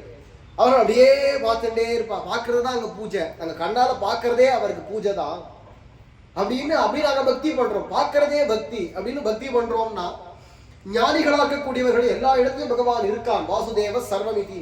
அது மாதிரி நாங்க எல்லா இடத்தையும் பகவானை பார்க்கிறோம். அதுவே பகவானுக்கு நாங்க பண்ற பூஜை அப்படின்னா யோகீஸ்வரர்களாக கூடியவர்கள் எல்லாரும் வேதமே சொல்றது. அந்த ஹிருதயாகாசத்துல பகவான் அப்படி பிரகாசமா ஜொலிக்க அந்த பகவான யோகீஸ்வரர்கள் ஹிருதயத்துல நாங்க தியானம் பண்றோம். தியானம் பண்றதே பூஜை அப்படின்னு பூஜை பண்றோம். ரிஷிகளா இருக்கக்கூடியவர்கள் சொன்னா சூரிய மண்டலத்துல பகவான் நாராயணன் ஸ்ரீதரன்கிறத பகவான் எழுந்தருளி இருக்கான். அந்த பகவான வெய்யதோர் ஞாயிற்றைக்கானில் ஸ்ரீதரன் மூர்த்தி ஈதன்னு நம்மாழ்வார் சொல்றார். சூரிய மண்டலத்துல நடுவில் இருக்கக்கூடியவர் யாருன்னா ஸ்ரீதரன்கிறதான பகவான். அப்பேற்பட்டதான அந்த பகவான் அவரை நாங்கள் எல்லாரும் சவித்திர இந்த காயத்ரி மந்திரத்தை ஜபம் பண்றது மூலமாக பகவானை உபாசனை பண்றோம், அப்படி நாங்க பூஜை பண்றோம். அப்படின்னா தேவர்கள் எல்லாரும் சொன்னா அந்த பார்க்கடல்ல பகவான் பள்ளி கொண்டிருக்கார் இல்லையா பாம்பனையில, அந்த பகவானை நாங்கள் எல்லாரும் பூஜை பண்றோம். இப்ப போல எங்களுக்கு கஷ்டம் வருதோ அப்போ போய் நம்ம மூலமாக நாங்க சொல்றோம் அதுவே பெரிய பூஜை என்ன அப்படின்னு. வருஷத்துக்கு ஒரு தடவை வருவானோ எத்தனை வருஷத்துக்கு அவன் வருஷத்துல சொல்றேன். அசுரம் கிளம்பினா அடி கொடுத்தான்னு தானே போவான். ஆனா சொல்றா பாவம். அதுலயும் சில பேர் இருப்பாரு, எல்லாரும் அதுக்குன்னு அப்படின்னு சொல்லிட முடியாது. சில பேர் பக்தி பண்றவாலும் இருப்பா தேவர்கள்ல. பாகவதர்களா பக்தர்களா இருக்கக்கூடியவர்கள் எல்லாரும் சொன்னா ராமகிருஷ்ணாதி ரூபேண பூர்வம் தம் சரிதம் சுபம் பஜாமோ பகவந்தம் தம் புண்ணிய ஸ்ரவண கீர்த்தனம். பக்தர்களா பாகவதர்களா இருக்கக்கூடியவர்கள் சொன்னா பகவான் பலவிதமான அவதாரங்கள், ராமன் கிருஷ்ணன் தான் அவதாரங்கள் பண்றாரு. இந்த அவதாரங்கள்லாம் எப்பயும் ஒரு தடவை நடந்தது இல்லை. பகவான் பண்ற ஒவ்வொரு அவதாரமும் பிரதிகல்பம் பிரதியுகம் அப்படிங்கிறார். ஒரு கல்பத்திலையும் அவதாரங்கள் உண்டு. அதுல ஒரு யுகத்திலையும் பகவத் அவதாரம் உண்டு. அவதாரங்கள் அப்படிங்கிறது மாத்தி மாத்தி பகவான் பண்ணிட்டே தான் இருக்கான். அதுவே கலியுகம் வந்துட்டுனாதான் அக்கறை ஜாஸ்தி பகவானுக்கு. நூற்றாண்டுக்கு ஒரு தடவை வந்துட்டே இருப்பான். இப்பதான் வந்தா அப்படி கிளம்பினா பார்த்தா அடுத்தது வந்துட்டே இருப்பார். பகவத் அவதாரம் மாத்தி மாத்தி கலியுகத்துல கலேகே தோஷமிதே ராஜன். கலியுகம் தான் படாத பாடு இருக்கிற ஜனங்களுக்கெல்லாம் இவாளை உயர்த்துறது தான், வைகுண்டத்துக்கு அழைச்சுன்னு போறதுதான் ரொம்ப முக்கியம். அப்படி இருக்கிறது பகவான் பலவிதமான அவதாரங்கள் பண்றானே, அந்த லீலைகளை கேட்கறதும், அதை பாடுறதும், அதை படிக்கிறதும், அதை சொல்றதும், அவருக்கு பூஜை பண்றதும், இப்படியே நாங்க பக்தி பண்ணிட்டு இருக்கோம் அப்படின்னு சொல்றா. இவா இப்ப பேசினவா எல்லாருக்குமே ஏதோ ஒரு தகுதி இருக்கு. தகுதியை வச்சுட்டு பகவானை உபாசனை பண்றா. தகுதியே இல்லாதவன் என்ன பண்ணுவான்? பிரம்மாக்கு மனசுல தோன்றது, நமக்கெல்லாம் தகுதி இருக்கு, ஏதோ ஒரு தகுதி மூலமா எப்படியோ பகவானை பூஜை பண்றோம். தகுதியே இல்லாதவன் என்ன பண்ணுவான்? பாபியா இருக்கான், பாஷண்டியா இருக்கான், இந்த புத்தி கூட இல்ல, பக்தி பண்ணணுங்கிற புத்தி கூட இல்ல, பகவான் ஒருத்த இருக்காங்கிற சத்பாவம் கூட தெரியாது, பகவான் ஒருத்த இருக்கான்னு கூட தெரியாதவனா எத்தனை பேர் கிடக்கான். கண்டதே காட்சி கொண்டதே கோலம்னு லவோ லவோ லவோ லவன்னு ஒரு சான் வயிற்றுக்கான அலையிறாளே, அவ கதி என்ன? கடவுள் ஒண்ணு இருக்குன்னு கூட அவள் சிந்தனை கிடையாது. இந்த வேலை வயிற்றுக்கு அடுத்த வேலை என்ன பண்ணுவோம்? அப்படியே எத்தனை ஜனங்கள் வாழறா. இப்போ அவளுக்கெல்லாம் என்ன கதி? அவளுடைய நிலை என்ன? ஏது நிலை, ஏது பிறப்பு, அடுத்த பிறவி என்ன, அவள் ஏது கதி, இப்ப என்ன கதி, அடுத்து என்ன நிலை, அடுத்தது என்ன பிறப்பு, உயிர் போனா என்ன நிலைக்கு போறான், திருப்பி அந்த நிலையில இருந்து அடுத்து கீழே இறங்கச்சு, அடுத்து என்ன பிறப்பு தெரியாது. ஆழ்வார் சொல்றா ஏது கதி, ஏது நிலை, ஏது பிறப்பு. அத மாதிரி இருக்கச்சே அந்த பகவான் தானே அவனை பார்க்கணுமோ, அவனை பக்தி பண்றதோ பூஜை பண்றதோ ஏதோ ஒண்ணு பண்ணணும் இல்லையா? அந்த புத்தி கூட இல்லாம லவோலவோன்னு இத்தனை ஜனங்கள் அலையறாளே, இவாளுடைய கதி என்ன அப்படின்னு பிரம்மாவுக்கு இப்ப கவலை வந்துட்டான். உடனே பகவான் தான் கேட்டான். நம்ம என்ன பண்ண முடியும்? பகவான் தான் இதுக்கு ஏதாவது ஒரு வழியை காட்டணும் அப்படின்னு தோணித்து பிரம்மாவுக்கு. உடனே எல்லா தேவர்கள் ரிஷிகள் யார் யார் வந்திருக்காளோ அத்தனை பேரையும் அழைச்சிட்டார். பார்க்கடல் கிளம்பிட்டார். பார்க்கடல்ல தானே பகவான் எப்பவுமே எழுந்தருளி இருப்பான். அவருதான் அது ஒரு ஸ்தானம் பார்க்கடல். அதே மாதிரி மேருமலைன்னு இருக்கு, பூமியில இருக்கு மேருமலை. பூமியிலேருந்து ஆரம்பிச்சு ஆகாசத்துல பெருசா இருக்கு. அந்த மேருமலையினுடையதான சக்தியில தான் இந்த பூமியே இயங்குறது, நிலை பெற்று இருக்கு. மேருமலை தான் ரொம்ப பெரிய மலை, பிரதானமான மலை. அந்த மேருமலை அப்படிங்கிறதான மலையினுடைய உச்சியில பகவான், அங்கேயும் பகவான் குடிகொண்டிருக்கான். வராக பெருமாள் அங்கதான் இருக்கார்.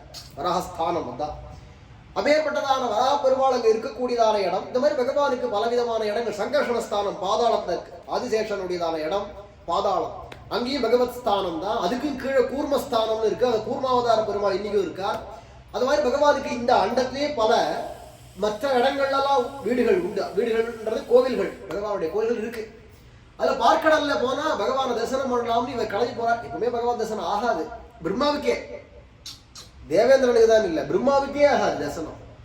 பிரம்மாவே போனா கூட மனசுனால அப்படியே தியானம் பண்ணி பகவான ஸ்தோத்திரம் பண்ணுவார் அப்படின்னு பாகவதமே சொல்றது. கிருஷ்ணாவதாரத்துக்கே பகவான் நேர காட்சி கொடுக்கல. பிரம்மா பார்க்கடல் போன போது பிரம்மாவினுடைய ஹிருதயாகாசத்துல அசரீர குரலாக பகவான் பேசினானே தவிர ஹிருதயத்துல கூட காட்சி கிடைக்கல.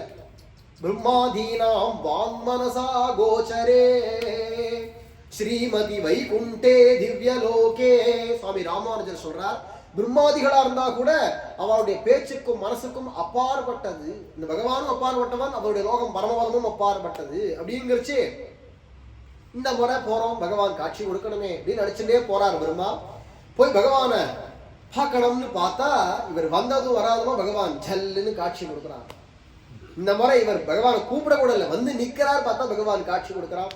கோடி சூரிய பிரகாசமா பகவானுடைய திவ்ய ரூபம், நீல ஜோத்ஸ்னா விகசிதம் அப்படிங்கிறார். நீல ஜோதி அப்படியே பிரகாசமா ஒளிர்றது. அப்படி அழகான பாம்பனையில பள்ளி கொண்டிருக்கக்கூடியதான பகவான் பிரசன்ன முகத்தோட பிரம்மா பின்னாடி வந்திருக்கக்கூடியதான அத்தனை கோஷ்டிகளையும் பார்க்கிறார். இப்ப வெறும் பிரம்மாவும் தேவாலும் மட்டும் வரல. இந்த பக்கம் பார்த்தா ரிஷிகள், அங்க யோகீஸ்வரால், இங்க பார்த்தா பக்தர்கள், நித்தியசூரிகள், இத்தனை கோஷ்டி. முக்கியமா பாகவதாளர் வந்திருக்கா, அப்புறம் பார்த்தா நித்தியசூரிகள்லாம் வந்திருக்கா. அவளெல்லாம் பார்த்த உடனே ஒரு ஆசை பகவானுக்கு. இவாளை பார்த்தா கூட சரி இருக்கட்டும், ரெண்டாம் பட்சமா தான் இருக்கும். ஏன்னா காரியாகணும்னா மட்டும் வந்து நிந்தாச்சுவோமே, இருக்கட்டும் அப்படின்னு தான் தோணும். எந்த விதமான எதிர்பார்ப்பும் இல்லை, பகவான்கிட்ட எந்த எதிர்பார்ப்பும் இல்லாம நம்மளால முடிஞ்சா ஏதாவது கைங்கரியம் பண்ணலாமா அப்படின்னு போறச்சே அது உண்மையான அன்பு. பகவான் அன்புக்கு கிடைக்கக்கூடியவன். சாட் போட்டு ஓன் தாட் போட்டுலாம் கோடி பணம் இருக்கணும், உன் கோடி குப்பை தூக்கி குப்பையில போடுது உன் கோடியை. பகவானுக்கு முன்னாடி சிவபதி, அவருக்கு முன்னாடி உன் கோடி பணம் எங்கூல அவனுக்கு பெரிய பதவினா பதவி தூக்கி வெய்ய, அவன் பதவி எப்பேற்பட்டது, பேர்பட்ட பகவான். அதனால அதுக்கெல்லாம் அந்த ஆடம்பரத்துக்கெல்லாம் பகவான் கிடைக்க மாட்டான். பக்தியா துஷ்யதி கேவலம் நச குணை பக்தி பிரியோ மாதவா. அன்புக்கு கிடைப்பான், எதுக்கும் கிடைக்க மாட்டான் பகவான். அப்படி இருக்கிறதுனால அந்த பிரம்மதேவனுக்கு இப்ப கிடைச்சாலே தரிசனம்னா கூட வந்திருக்கிறவளை பொறுத்து இருக்கு. இந்த பக்கம் பார்த்தா நித்திய சூரியர்கள், அந்த பக்கம் பார்த்தா பஜனை பண்ற பாகவதா நாரதர் போன்றதான பாகவதாளர் வந்திருக்கா. அவள் எல்லாரையும் பார்த்த உடனே சந்தோஷப்பட்டு ஜன்னு சரி அவளை கொண்டு. அதனாலதான் ஆழ்வார் சொல்றார், வேதம் வல்லார்களை கொண்டு விண்ணோர் பெருமான் திருப்பாதம் பணிந்துன்னு. வேதம் வல்லார்கள்ன்றவா யாருடானா சாஸ்திரஜர்கள், சாதுக்கள், ஆச்சாரிய புருஷர்களா இருக்கக்கூடியவர்களோ அல்லது கடைசி பட்சம் 4 பாகவதையாவது முன்னாடி வச்சுன்னு போகணும். நம்மளா தருதலையா போனோம்னா பகவான் கிடைக்க மாட்டான். பாகவதால் போனோம்னா அவளை பார்த்துட்டு, ஏன்னா அவளை பார்க்கச்சே வரக்கூடியதான அருள் அப்படியே நம்ம கிட்டக்கையும் அப்படியே மடதரண்டா மாதிரி பாயும். நம்ம போய் வெறும் தடியலாட்டம் போய் நின்றோமானா பகவான் காட்சி கொடுக்க மாட்டோம். இல்ல பகவான் கோயில் எல்லாம் காட்சி கொடுக்குறாரு, எல்லாரும் தானே போய் பார்க்கறானா. நம்ம போய் நின்றோமானா முதல்ல பகவான் கண்ணுக்கு எது தெரியும், பாவம் புண்ணியம். அதுல பாவம் தான் பெருசா கணக்கு தெரியும், நல்ல போக்கஸ்லாம் போட்டு காமிக்கிற மாதிரி பெருசா தெரியும். அவ்வளவு பண்ணி வச்சிருக்கோமே நம்ம, என்ன கொஞ்சமா நம்ம செலச்சவனா. யமனுக்கும் சித்திரகுப்தனுக்கும் கை ஓயாம வேலை கொடுக்குறவன் நம்ம தான். கை ஒடிய ஒடிய நம்மள்ட்ட எழுதி எழுதி எழுதி எழுதி அடப்பாவி இப்படி பண்ணி வைக்கிறீடா, பாவத்தை எழுத முடியடா, கையெல்லாம் வலிக்குதுடா அப்படின்னு சித்திரகுப்தனோ அவனுக்கு கீழே இருக்கிறவாளோ அவனுக்கு மேல இருக்கிறவங்க எல்லாரும் திட்டுற அளவுக்கு பாவம் பண்ணி வச்சிருக்கிறவா நம்ம. என்ன கொஞ்சமான சிரிப்பா சொல்ல எனக்கு வேற கொஞ்சம் சிந்திச்சு பாருங்க. கொஞ்சமா நெஞ்சமா பண்ணி வச்சிருக்கிறது, தெரிஞ்சது தெரியாதது புரிஞ்சது புரியாதுன்னு எவ்வளவு கோணம் கோணமா பண்ணி குவிச்சிருக்கோமே. பத்தனை பகவான் கண்ணுக்கு முதல்ல தெரியும். 4 பாகவதாள் போய் முன்னாடி நின்றான்னா அவளை பார்த்ததும் ஆஹா இப்பேற்பட்ட பாகவதன் வந்திருக்காரு, இப்பேற்பட்ட ஆச்சாரியர் வந்திருக்காரு அப்படின்னு பாப்பா. அவருக்கு பின்னாடி நம்ம நின்றோம்னா அவருக்கு பண்ற அனுகிரகம் அப்படியே நம்ம பக்கத்துல வரும். அந்த ஆச்சாரியன் என்ன பண்ணுவார்னா அவர் பகவானுடைய ஃபுல் அட்டென்ஷனும் அந்த ஆச்சாரியர் பேர்ல இருக்கும், இல்ல அந்த பாகவதர் பேர்ல இருக்கும். அப்ப என்ன பண்ணா நம்மளுடைய கணக்கு தெரியாது. அதனால கிருபை வந்துடும். கிருபை வந்துடுத்துன்னா அப்புறமா என்ன பண்ணா நல்ல புத்தி வரும். நல்ல புத்தி வந்தா தானா நல்ல காரியம் பண்ண தோணும். நல்ல காரியம் பண்ண பாவங்கள்லாம் மாறி புண்ணியங்கள்லாம் மாறி எல்லாம் பாக்கியமா கொஞ்சம் கொஞ்சமா பாவம் புண்ணியங்களை விட உயர்ந்தது பாக்கியம். புண்ணியம் அப்படிங்கிறத விட உயர்ந்தது பாக்கியம். பாக்கியத்துக்கும் புண்ணியத்துக்கும் ஆகாசத்துக்கும் பூமிக்கும் வித்தியாசம், மலைக்கும் மடுவுக்கும் வித்தியாசம். புண்ணியமும் பாக்கியமும் ஒண்ணுன்னு நினைச்சே கூடாது, ரெண்டுத்துக்கும் ரொம்ப வித்தியாசம் உண்டு இல்லையா. அப்ப அந்த பாக்கியம் நமக்கு மேலும் மேலும் வரணுமானா அந்த பகவத் கடாட்சம் வேணும். அங்க சொல்றச்சேவே ரகசிய கிரந்தத்தை சொல்லிட்டு போறார் பிள்ளைலோகாச்சாரியர், பகவானுடையதான கடாட்சம் உண்டாம் அப்படின்னு அங்க ஆரம்பிக்கிறார். நிர்ஹேதுக கடாட்சம், எந்த விதமான காரணமும் இல்லாம திடீர்னு ஒரு கடாட்சம். ஏன் அப்படின்னா அதுக்கு சம்பந்தம், அந்த கடாட்சம் அந்த பார்வை அருட்பார்வை நமக்கு விழுறதுக்கு அங்க ஏதாவது ஒரு சம்பந்தம் இருக்கு. ஒரு ஆச்சாரியருடையதான அபிமானம் இல்ல அவருடையதான சம்பந்தம் அப்படின்னு ஏதோ ஒன்று வச்சுன்னு நமக்கு ஒரு கிருபை விழும். அது மூலமா ஜாக்பாட் அடிச்சா மாதிரி தூக்கும். யாதிச்சிக பகவத் கடாட்சம் அடியாக அஜ்ஞாத சுகிருதம் உண்டாம், எதிர்ச்சையா ஏற்பட்டது யாதிர்ச்சிக பகவத் கடாட்சம் அடியாக அப்படிங்கிறார் பிள்ளைலோகாச்சாரியர். அந்த ரகசிய கிரந்தத்துக்கு பேரே யாதிர்ச்சிகப்படின்னு தான் பேரு. ஆரம்பமே அந்த கிரந்தத்துக்கே பேர் தான், முதல் சூத்திரமே தான். அப்படி இருக்கிறதுனால பகவான் அதனாலதான் முன்னாடி அந்த மாதிரி பெரியவர்களை வச்சுட்டு போகணும் அப்படிங்கிறது. ஒரு ஆச்சாரியருக்கு பின்னாடி நம்ம யாத்திரை போகணும். யாத்திரை போனா கூட ஒரு ஆச்சாரியரோட போனோம்னா பகவானுடைய அனுகிரகம் பூர்ணமா கிடைக்கும். இப்ப பிரம்மா பின்னாடி வந்ததான அத்தனை தேவர்கள் எல்லாருக்கும் இத்தனை பாகவதாரோட பிரம்மாவே ஒரு பாகவதர் தான். அப்படி இருக்கிறதுனால அவருக்கு கிடைக்கிற அனுகிரகம் அத்தனை பேருக்கு சேர்ந்து கிடைக்கிறது.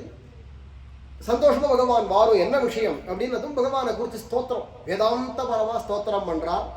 ஸ்தூலம் ஜகத் சகலமேததஹோ நிபீய பாவே நிதாய பரமஹா புருஷோ யஈஷஹ சேதே ச சேஷசயனே கிருத யோக நித்ரஹா தம் சத்ஸ்வரூபமமிருதம் ஸ்ருதி வேத்யமீடே. ஸ்தூலம் ஜகத் சகலமேத நம்ம கண்ணுக்கு தெரியக்கூடியதான என்னென்ன பொருட்கள் இருக்கோ, கண்ணுக்கு புலப்படும்படியான ஸ்தூலமான பொருட்கள் என்னென்னலாம் பார்க்கிறோமோ, கண்ணுக்கு தெரியாத சூக்ஷ்மமான நுண்ணியதான பொருட்கள் என்னென்ன இருக்கோ, இவைகள் அத்தனையும் பிரளய காலத்துல எல்லாத்தையும் ஒடுக்கிண்டு தனக்குள்ளுக்குள்ள படைக்கிறது அப்படிங்கிற காலம் வரைச்சு எல்லாத்தையும் தன்னிடத்திலேருந்தே எல்லாத்தையும் வெளியில கொண்டு வந்து அத்தனையும் படைக்கிறதுமாக இது யார் ஒருத்தர் பண்றாரோ தான் வேதம் சொல்றது. யதோ வாயிமானி பூதானி ஜாயந்தே யேன ஜாதானி ஜீவந்தி யத் பிரயந்த்யபி சம்விசந்தி தத் விஜிக்ஞாசஸ்வா தத் பிரம்மேதி. அது பிரம்மம். எதனிடத்துல இது அத்தனையும் தோன்றி இருக்கோ, நிலை பெற்றிருக்கோ, கடைசியில் எல்லாம் போய் அந்த எதனிடத்துல ஒடுங்க போறதோ அதை தெரிஞ்சுக்கோ அப்படின்னு வேதம் காட்டுதே. அதுதான் இங்க ஸ்தூலம் ஜெகத் சகலமே ததஹோ நிபிய. அத்தனையும் தனக்குழுக்குள்ள அடக்கி விடுற, தன உலகங்களையும் அத்தனையும் தனக்குழுக்குள்ள அடக்கிண்டு சின்ன ஒரு ஆளிலை மேல் பாலகனாக ஒரு சிறு குழந்தையாக பள்ளி கொண்டு அப்படியே இருக்கார். திருப்பியும் படைக்கிற காலம்னு வரும்பொழுது இவரிடத்துல தான் அத்தனையும் தோன்றும். சில பேர் சொல்லிக்கிறா உயிர் அற்றதுல இருந்து தான் உயிர் வருது அப்படின்னு சில பேர் சொல்லிக்கிறார். ஆனா அப்படி கிடையாது. பிறகு உயிர் உள்ளதுல இருந்து தான் உயிர் வருது அப்படின்னு சதேவ சௌமியேத அக்ர ஆசீத் சாந்தோக்கிய உபனிஷத். உயிர் உள்ளதான வஸ்து தான் முதல்ல இருந்தது, அதுல இருந்து தான் உயிர் அற்ற உயிர் உள்ள மற்ற வஸ்துக்கள் எல்லாம் தோன்றிது அப்படின்னு வேதாந்தம்.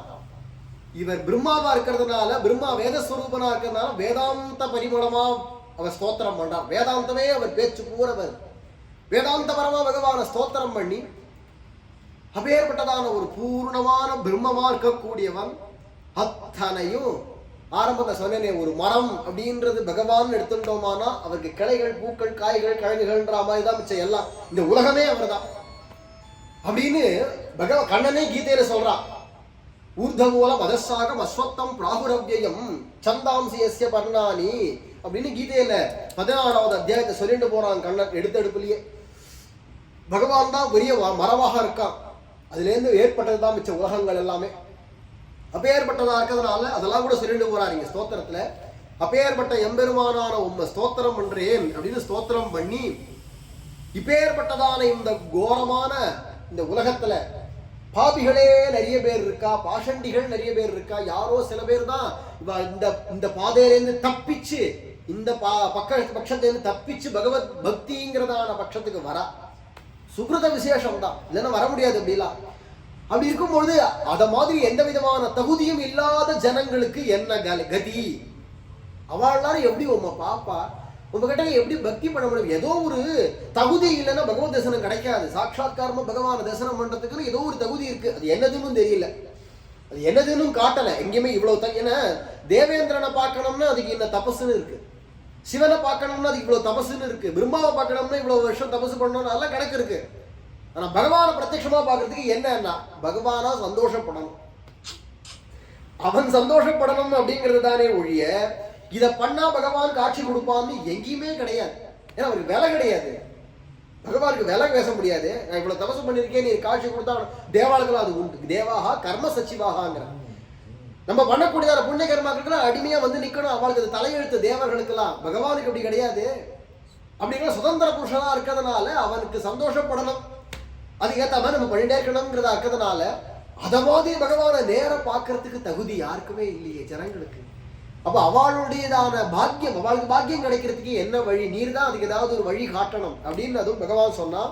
அச்சாவதாரமாக நான் லோகத்துல வரேன், அச்சாவதாரமாக நான் லோகத்துல வந்து அவதாரம் பண்ணினேனானா அவன் என்ன ஆகும்டானா எல்லாரும் பாபியா இருந்தா கூட என்னுடையதான கோவில்ல வந்து என்ன தரிசனம் பண்ண முடியும். அகம் அர்ச்சாஸ்வரூபேண பவிஷ்யாமி தவேச்சையா தஸ்யைவ தரிசனம் பூயானு நிருணாம ஞானினாமபி.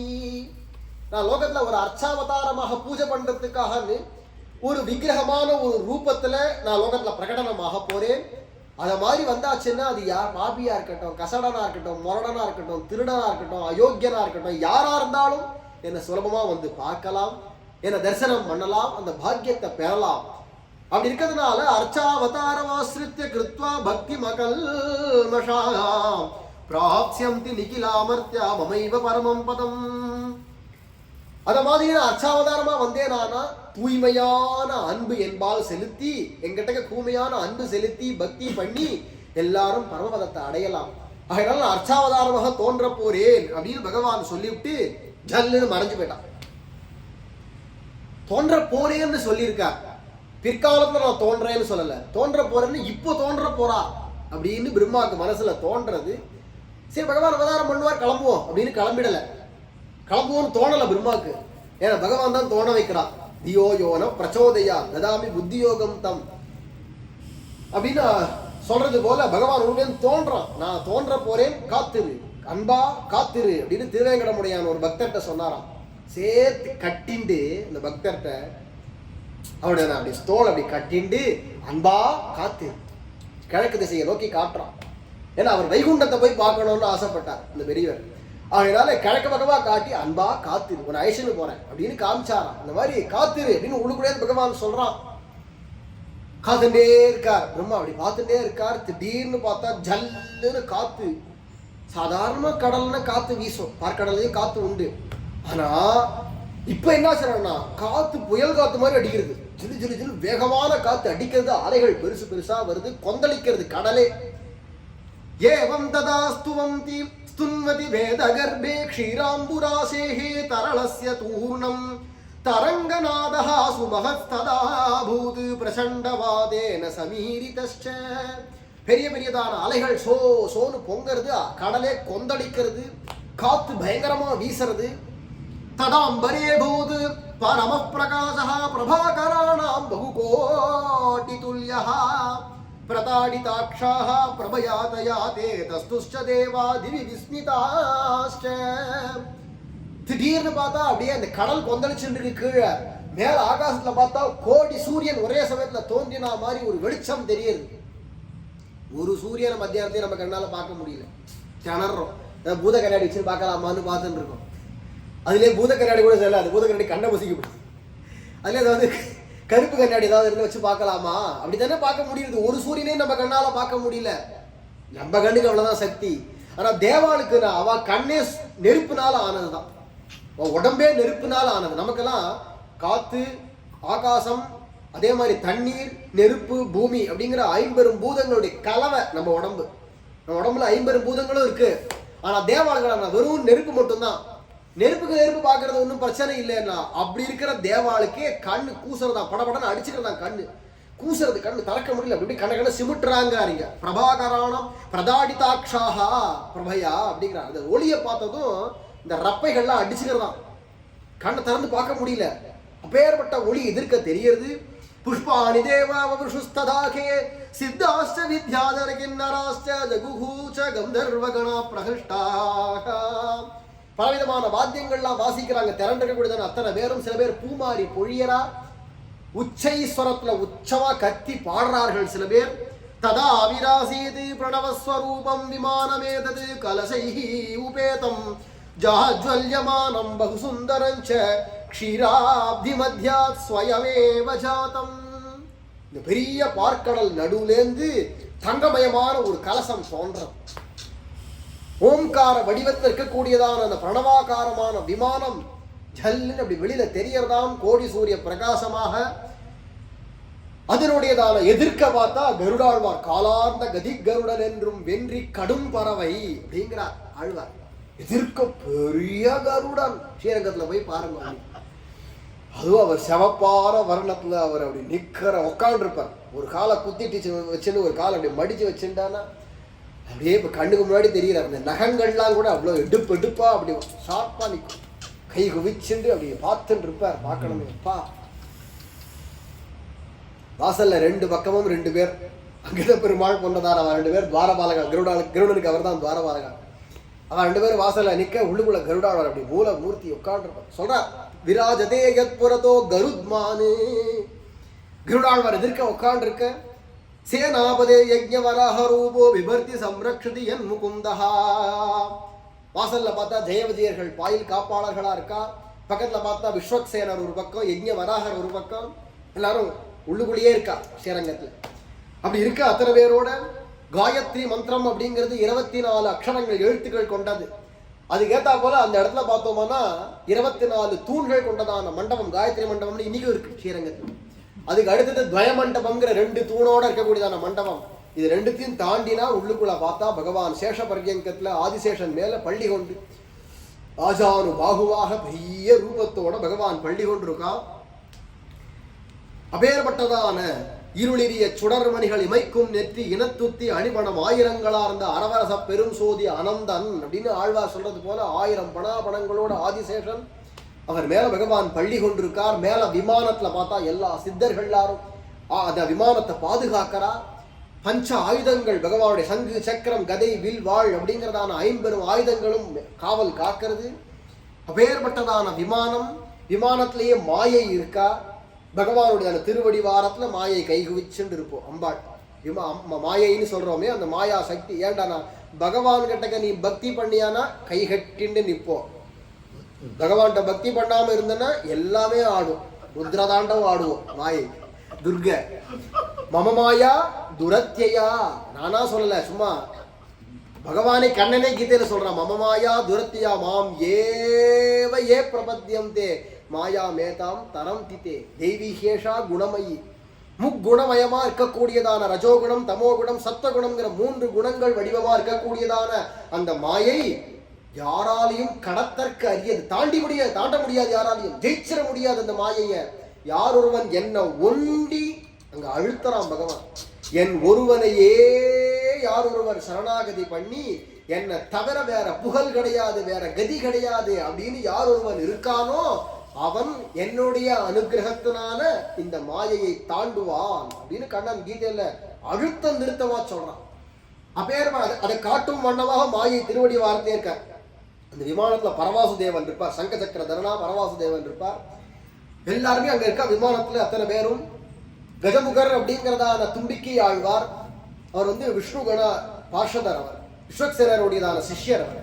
அத மாதிரி இருக்கக்கூடியவா எல்லாரும் அந்த விமானத்துல இருக்க. பகவான் அப்பேற்பட்ட பிரணவாகார விமானத்துக்கு கீழே தஸ்மின் விமானேச பணாசஹஸ்ர பிரதீப்தனா ரத்னாவளி காந்தி ஜாலைஹி பிரகாசயன் மாதவ சந்நிதானமந்த கிருஹம் பாதி ததாதிசேஷா பர்யங்க பூதே புஜகாதிராஜே பணாசஹஸ்ரேண கிருதாதபத்ரே சயானமேகம் புருஷம் மகாந்தம் சுராஷ்ட சர்வேதது சுப்புராணம். எல்லா தேவர்கள் பிரம்மா முதற்கொண்டு அத்தனை பேர் அப்படியே பார்க்கலாம். ஒவ்வொன்றா அந்த சேவை யாருது உள்ளுக்குள்ள பார்த்தா ஆதிசேஷனே கொடையாக இருக்க அவர் மேல பள்ளி கொண்டிருக்கான் பகவான். பெருமாளை பார்க்கிறார். இதான் முதல்ல பார்க்கிறா அர்ச்சாவதாரம் அப்படிங்கிறது இப்பதான் முதல்ல பார்க்கிறா. எல்லா தேவர்களுமே அப்படி பார்த்துட்டே தெய்வமான ரூபத்துல ஜோதிர்மயமான ரூபத்துல பார்த்துருக்கா. அர்ச்சாவதாரம்ங்கிறது இப்பதான் முதல்ல பார்க்கிறா அத்தனை தேவர்களும். அப்படியே அப்படியே அப்படியே பார்த்துட்டே இருக்க அந்த படுத்துட்டு இருந்தார் இல்லையா பெருமாள், படக்குன்னு பார்த்தா எழுந்து நின்றுட்டாராம். அந்த படுத்துன்ற ரூபம் மட்டும் இருக்கு, அது மாறல. அதுக்கு முன்னாடி திடீர்னு பார்த்தா அப்படி ஒரு ஜோதி அடிச்சா மாதிரி இருக்கு. நடுவில் பார்த்தா ஏந்தின 2 கரங்கள்ல சங்கு சக்கரத்தோட ஒரு கையில கதையும் மற்றொரு கையில அபயம் பிரதனாக, வா சௌக்கியமா இருக்கியா நன்னா இருக்கியா அப்படின்னு நம்மள எல்லாரையும் குசல பிரश्னம் பண்ணி நல்வரவு சொல்லி விசாரிச்சுன்னு இருக்கிற கோலத்துல இப்படி ஜல்லுன்னு எதிர்க்க தோன்ற. 2 பக்கமும் பார்த்தா ஸ்ரீதேவி தாயாரும் பூமாதேவி தாயாரும் இருக்க. இப்படிப்பட்டதால முன்னாடி ஒரு ரூபத்துல அப்படி தோன்றாராம். சுவர்ண காஞ்சி மணி நூபுராட்யம் பிரம்மாதிபிஹி சேவித பாத பத்மம் பீதாம்பரம் பத்மதளாயதாட்சம். பகவான் அப்படி எதிர்க்க தோன்றினானோ இல்லையோ, பார்த்த உடனே சங்க சக்கர தரனாக பகவானை பார்த்து கண்கொள்ளா காட்சியாக ததா விராசீர் பகவான் புரஸ்தாத் விஹாய நித்ராம் திருத சங்க சக்கரஹா ஸ்ரீயாச பூமியா சகிதஹா முகுந்தோ சதுர்புஜஹா சுந்தர திவ்ய ரூபஹா.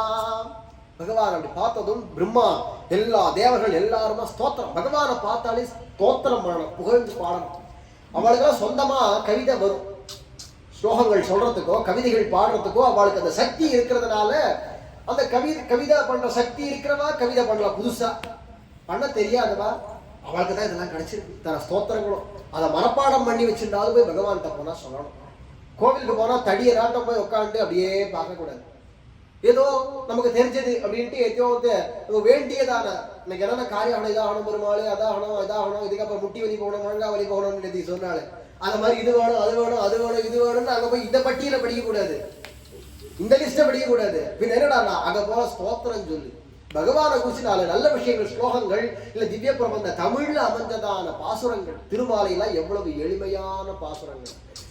பசிமா மலிபோல் மேனி பவள வாய் கமல செங்கன் அப்படின்னு இருக்கக்கூடியதான பாசுரங்கள்லாம் லட்டு லட்டா எளிமையான சொற்கள், கடுமையான சொற்கள் இல்ல. வாலிமாவல தொருவரது உடல் கெட்ட வரிசையை வளைவி தன்ற ஏலம் நாறு தன் தடம்பொடி இடம்பெற இருந்தனல் இமயத்தொன்ன. எப்பா நம்ம நாக்கு அப்படி கொரடாதே அப்படின்னு யோசிக்கலாம்.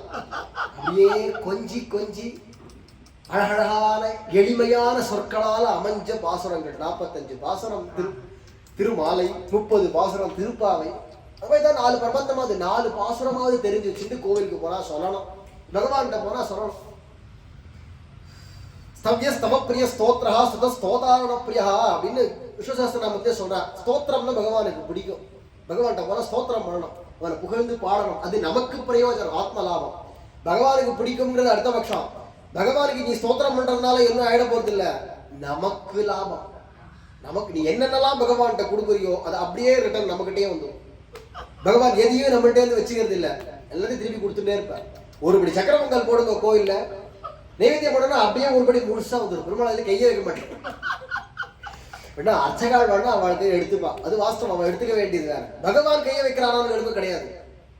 பகவான் என்ன பண்றான்னா அந்த உள்ளத்தை தான் பார்க்கறான். உன்னுடையதான கொடுக்கணுங்கிற ஆசை இருக்கு இல்லையா, அந்த அன்பு, அதை தான் பகவான் எடுத்துக்கிறான். அந்த அன்போட நீ கொடுத்துருக்கிற பிரசாதத்தை, அதனுடைய வாசனையை அப்படி முகர்றா. அந்த முகர்றதுனால அந்த பிரசாதம் வெறுமா சோறா இருக்கிறது பிரசாதமா இருக்கும். அருள் நிறைந்ததாக அதுக்கு குற்றங்கள்லாம் போக்கப்பட்டு தூய்மையாக்கப்பட்டு கிடைக்கிறது. அதான் அதையும் தூய்மையாக்கி தான் பகவான் கொடுக்குறான். நீ சாதாரணமா ஏதோ ஒரு பண்ணிட்டு கொண்டு போனாலும் கூட அது தூய்மையாக்கி கொடுக்குறான் பகவான். அப்படின்னும் பொழுது பகவான் என்ன அந்த மனசுதானே பார்க்கறான். பகவான்கிட்ட போனா ஸ்தோத்திரம் பண்ணணும். பிரம்மா ஸ்தோத்திரம் பண்றான். பொதுவாகவே பகவான் 5 விதமான நிலைகள்ல இருக்கான். பரம், வியூகம், விபவம், அந்தர்யாமி, அர்ச்சை அப்படிங்கிறதான 5 விதமான நிலைகள் பகவானுக்கு. பரம்ங்கிறது வைகுண்டத்தில் இருக்கக்கூடியதான, வியூகம் அப்படிங்கிறது பார்க்கடம். இந்த அண்டத்துல என்னென்ன காரியங்கள் பண்ணணுமோ அந்த காரியங்கள்லாம் பண்றதுக்காக இங்க ஒரு படை வீடாக வச்சுட்டு, இங்க காரியாலயம், ஆபீஸ்னு சொல்றோம் இல்லையா, அந்த மாதிரி ஆபீஸ் மாதிரி வச்சுட்டு இங்க இருக்கக்கூடியதான அந்த பார்க்கடல் அப்படிங்கிற இடத்துக்கு, அந்த இடத்த பகவான் இருக்கிறதுக்கு வியூகம்னு பேரு. விபவம்ங்கிறது ராமர், கிருஷ்ணர், வாமனன், நரசிம்மர் போன்றதான அவதாரங்கள் பண்ணி கொஞ்ச நாள் நம்ம கண் காணும்படிக்கு சில காரியங்கள், முக்கியமான காரியங்களை பண்ணிட்டு மறைஞ்சு போறாரே, அதுக்கு விபவம்னு பெயர். அந்தர்யாமிங்கிறது எல்லா இடத்துலையும் ஒவ்வொரு அணுக்கு உள்ளுக்குள்ளேயும் வெளியிலையும் பகவான் நிறைஞ்சு இருக்கான். அந்தர் பகிஷ்டதத் சர்வம் வியாப்ய நாராயண ஸ்திதஹா. உடல் விசை உயிரென கரந்தெங்கும் பரந்துளம் 2 வேதமும் சொல்றோம். அத மாதிரி பகவான் இருக்கக்கூடியதான நிலைக்கு தான் அந்தர்யாமின்னு பெயர். அர்ச்சாவதாரம்ங்கிறது இந்த மாதிரி விக்கிரகமாக கோவில்கள்லயோ வீடுகள்லயோ அங்க பூஜைக்குன்னு வராரு, இது அர்ச்சாவதாரம். இந்த 5 நிலைகள் இருக்கு இல்லையா, அந்த 5 நிலையிலையும் பகவான் இருக்கக்கூடியதை ஸ்தோத்திரம் பண்றான். முதல்ல இவ இருக்கிற இடம் பார்க்கடல். பார்க்கடல் இருக்கக்கூடியதான வியூகஸ்திதியை முதல்ல ஸ்தோத்திரம் பண்றான். அப்புறமா வைகுண்டம், அடுத்த வைகுண்டத்துக்கு தான் போறான் பிரம்மா.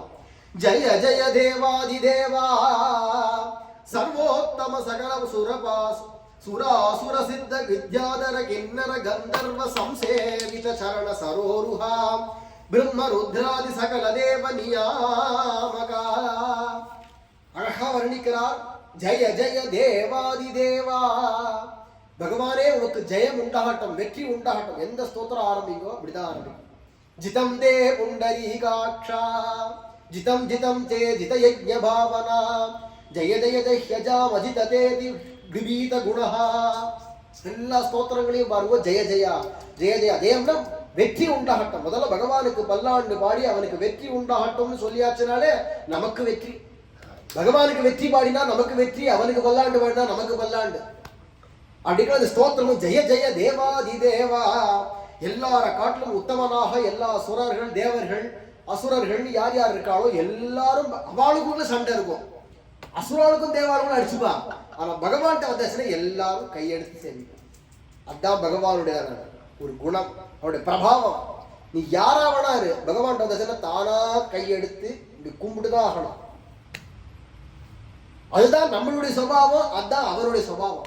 நம்மளால கும்பிடாம இருக்க முடியாது, கை குவிக்காம இருக்க முடியாது, பகவானால அதை ஏத்துக்காம இருக்க முடியாது. இது நம்மளுடைய சுபாவம், அது அவனுடைய சுபாவம், மாறாது. நீ யாராவனா இரு, அசுராளா இருந்தாலும் தேவாளா இருந்தாலும் எல்லாரும் பகவான்கிட்ட போனா கையெடுத்து தான் சேவிச்சாங்க. நீ நாஸ்திகரா இருந்தாலும் ஏதோ ஒரு சமயத்துல ஏதோ ஒரு இதுல பகவான் இருக்க கை குவிச்சு தான் ஆகணும், மாற முடியாது. அப்படி இருக்கிறதுனால அப்பேற்பட்டவனால எல்லாராலையும் சேவிக்கப்படக்கூடியவன் பிரம்மா ருத்ரன் போன்றதான யார் யார் பிரம்மா தான் சொல்றாரு. பிரம்மா ருத்ரன் முதலியதான அனைத்து தேவர்களா எல்லாரையும் நியமிக்கக்கூடிய அவருக்கு கட்டுப்பட்டுதான் எல்லா உலகத்துல நடக்கிறது.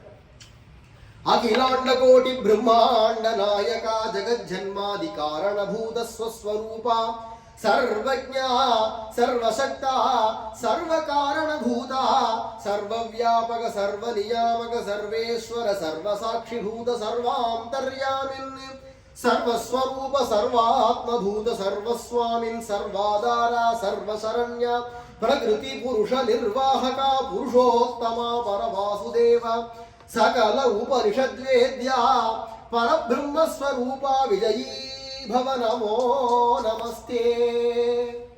அழகான ஸ்தோத்திரம். அத்தனை அகிலாண்ட கோடி பிரம்மா எவ்வளவு இருக்குன்னு தெரியாது. பிரம்மாண்டம் அண்டம்னு சொல்றோமே, இந்த மாதிரி எவ்வளவு இருக்குன்னு கணக்கு தெரியாது.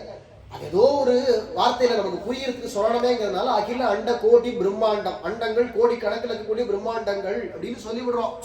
அத்தனைக்கும் ஒரே நாயகன், உலகங்கள்லாம் தோற்றம் வாழ்வு மறைவு அப்படிங்கிறதான எல்லாம் நடக்கிறது அவரால.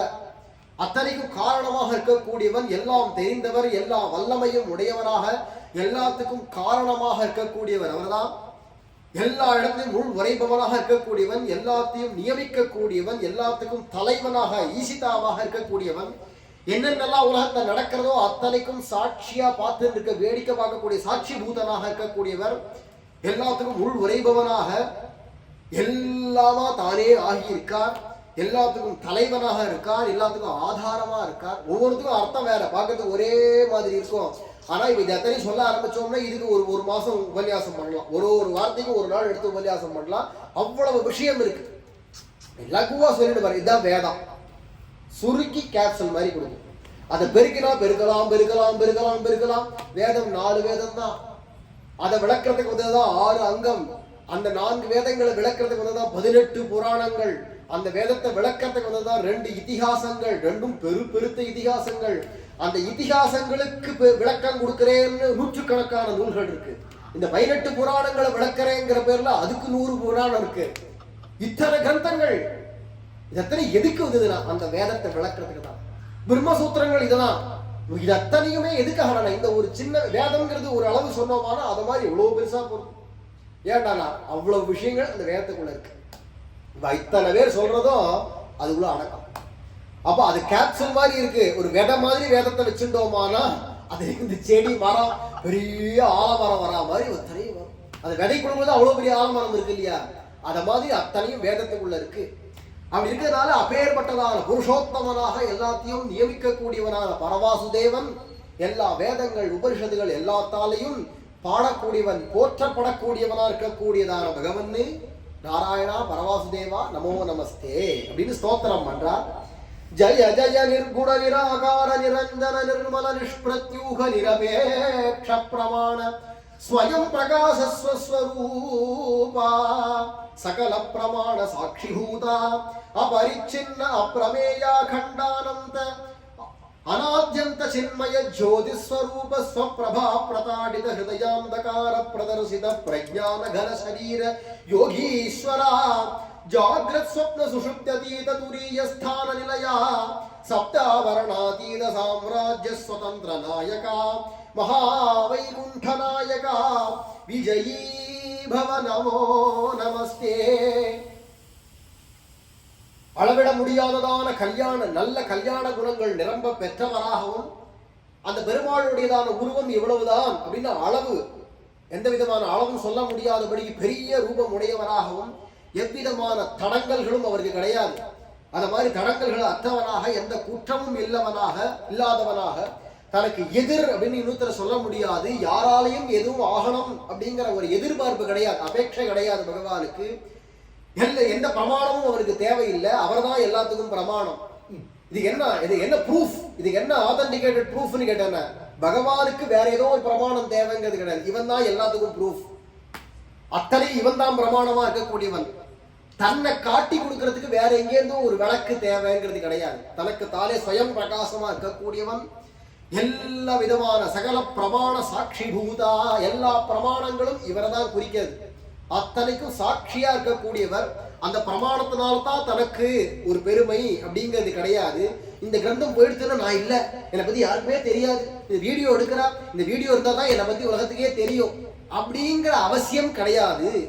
உதாரணத்துக்கு சொன்னேன், இந்த வீடியோன்னா வீடியோ தான்றது இல்லை, அத மாதிரி எதுவும் தனக்கு தேவைங்கிறது கிடையாது பகவானுக்கு, இதனால தான்ங்கிறது கிடையாது.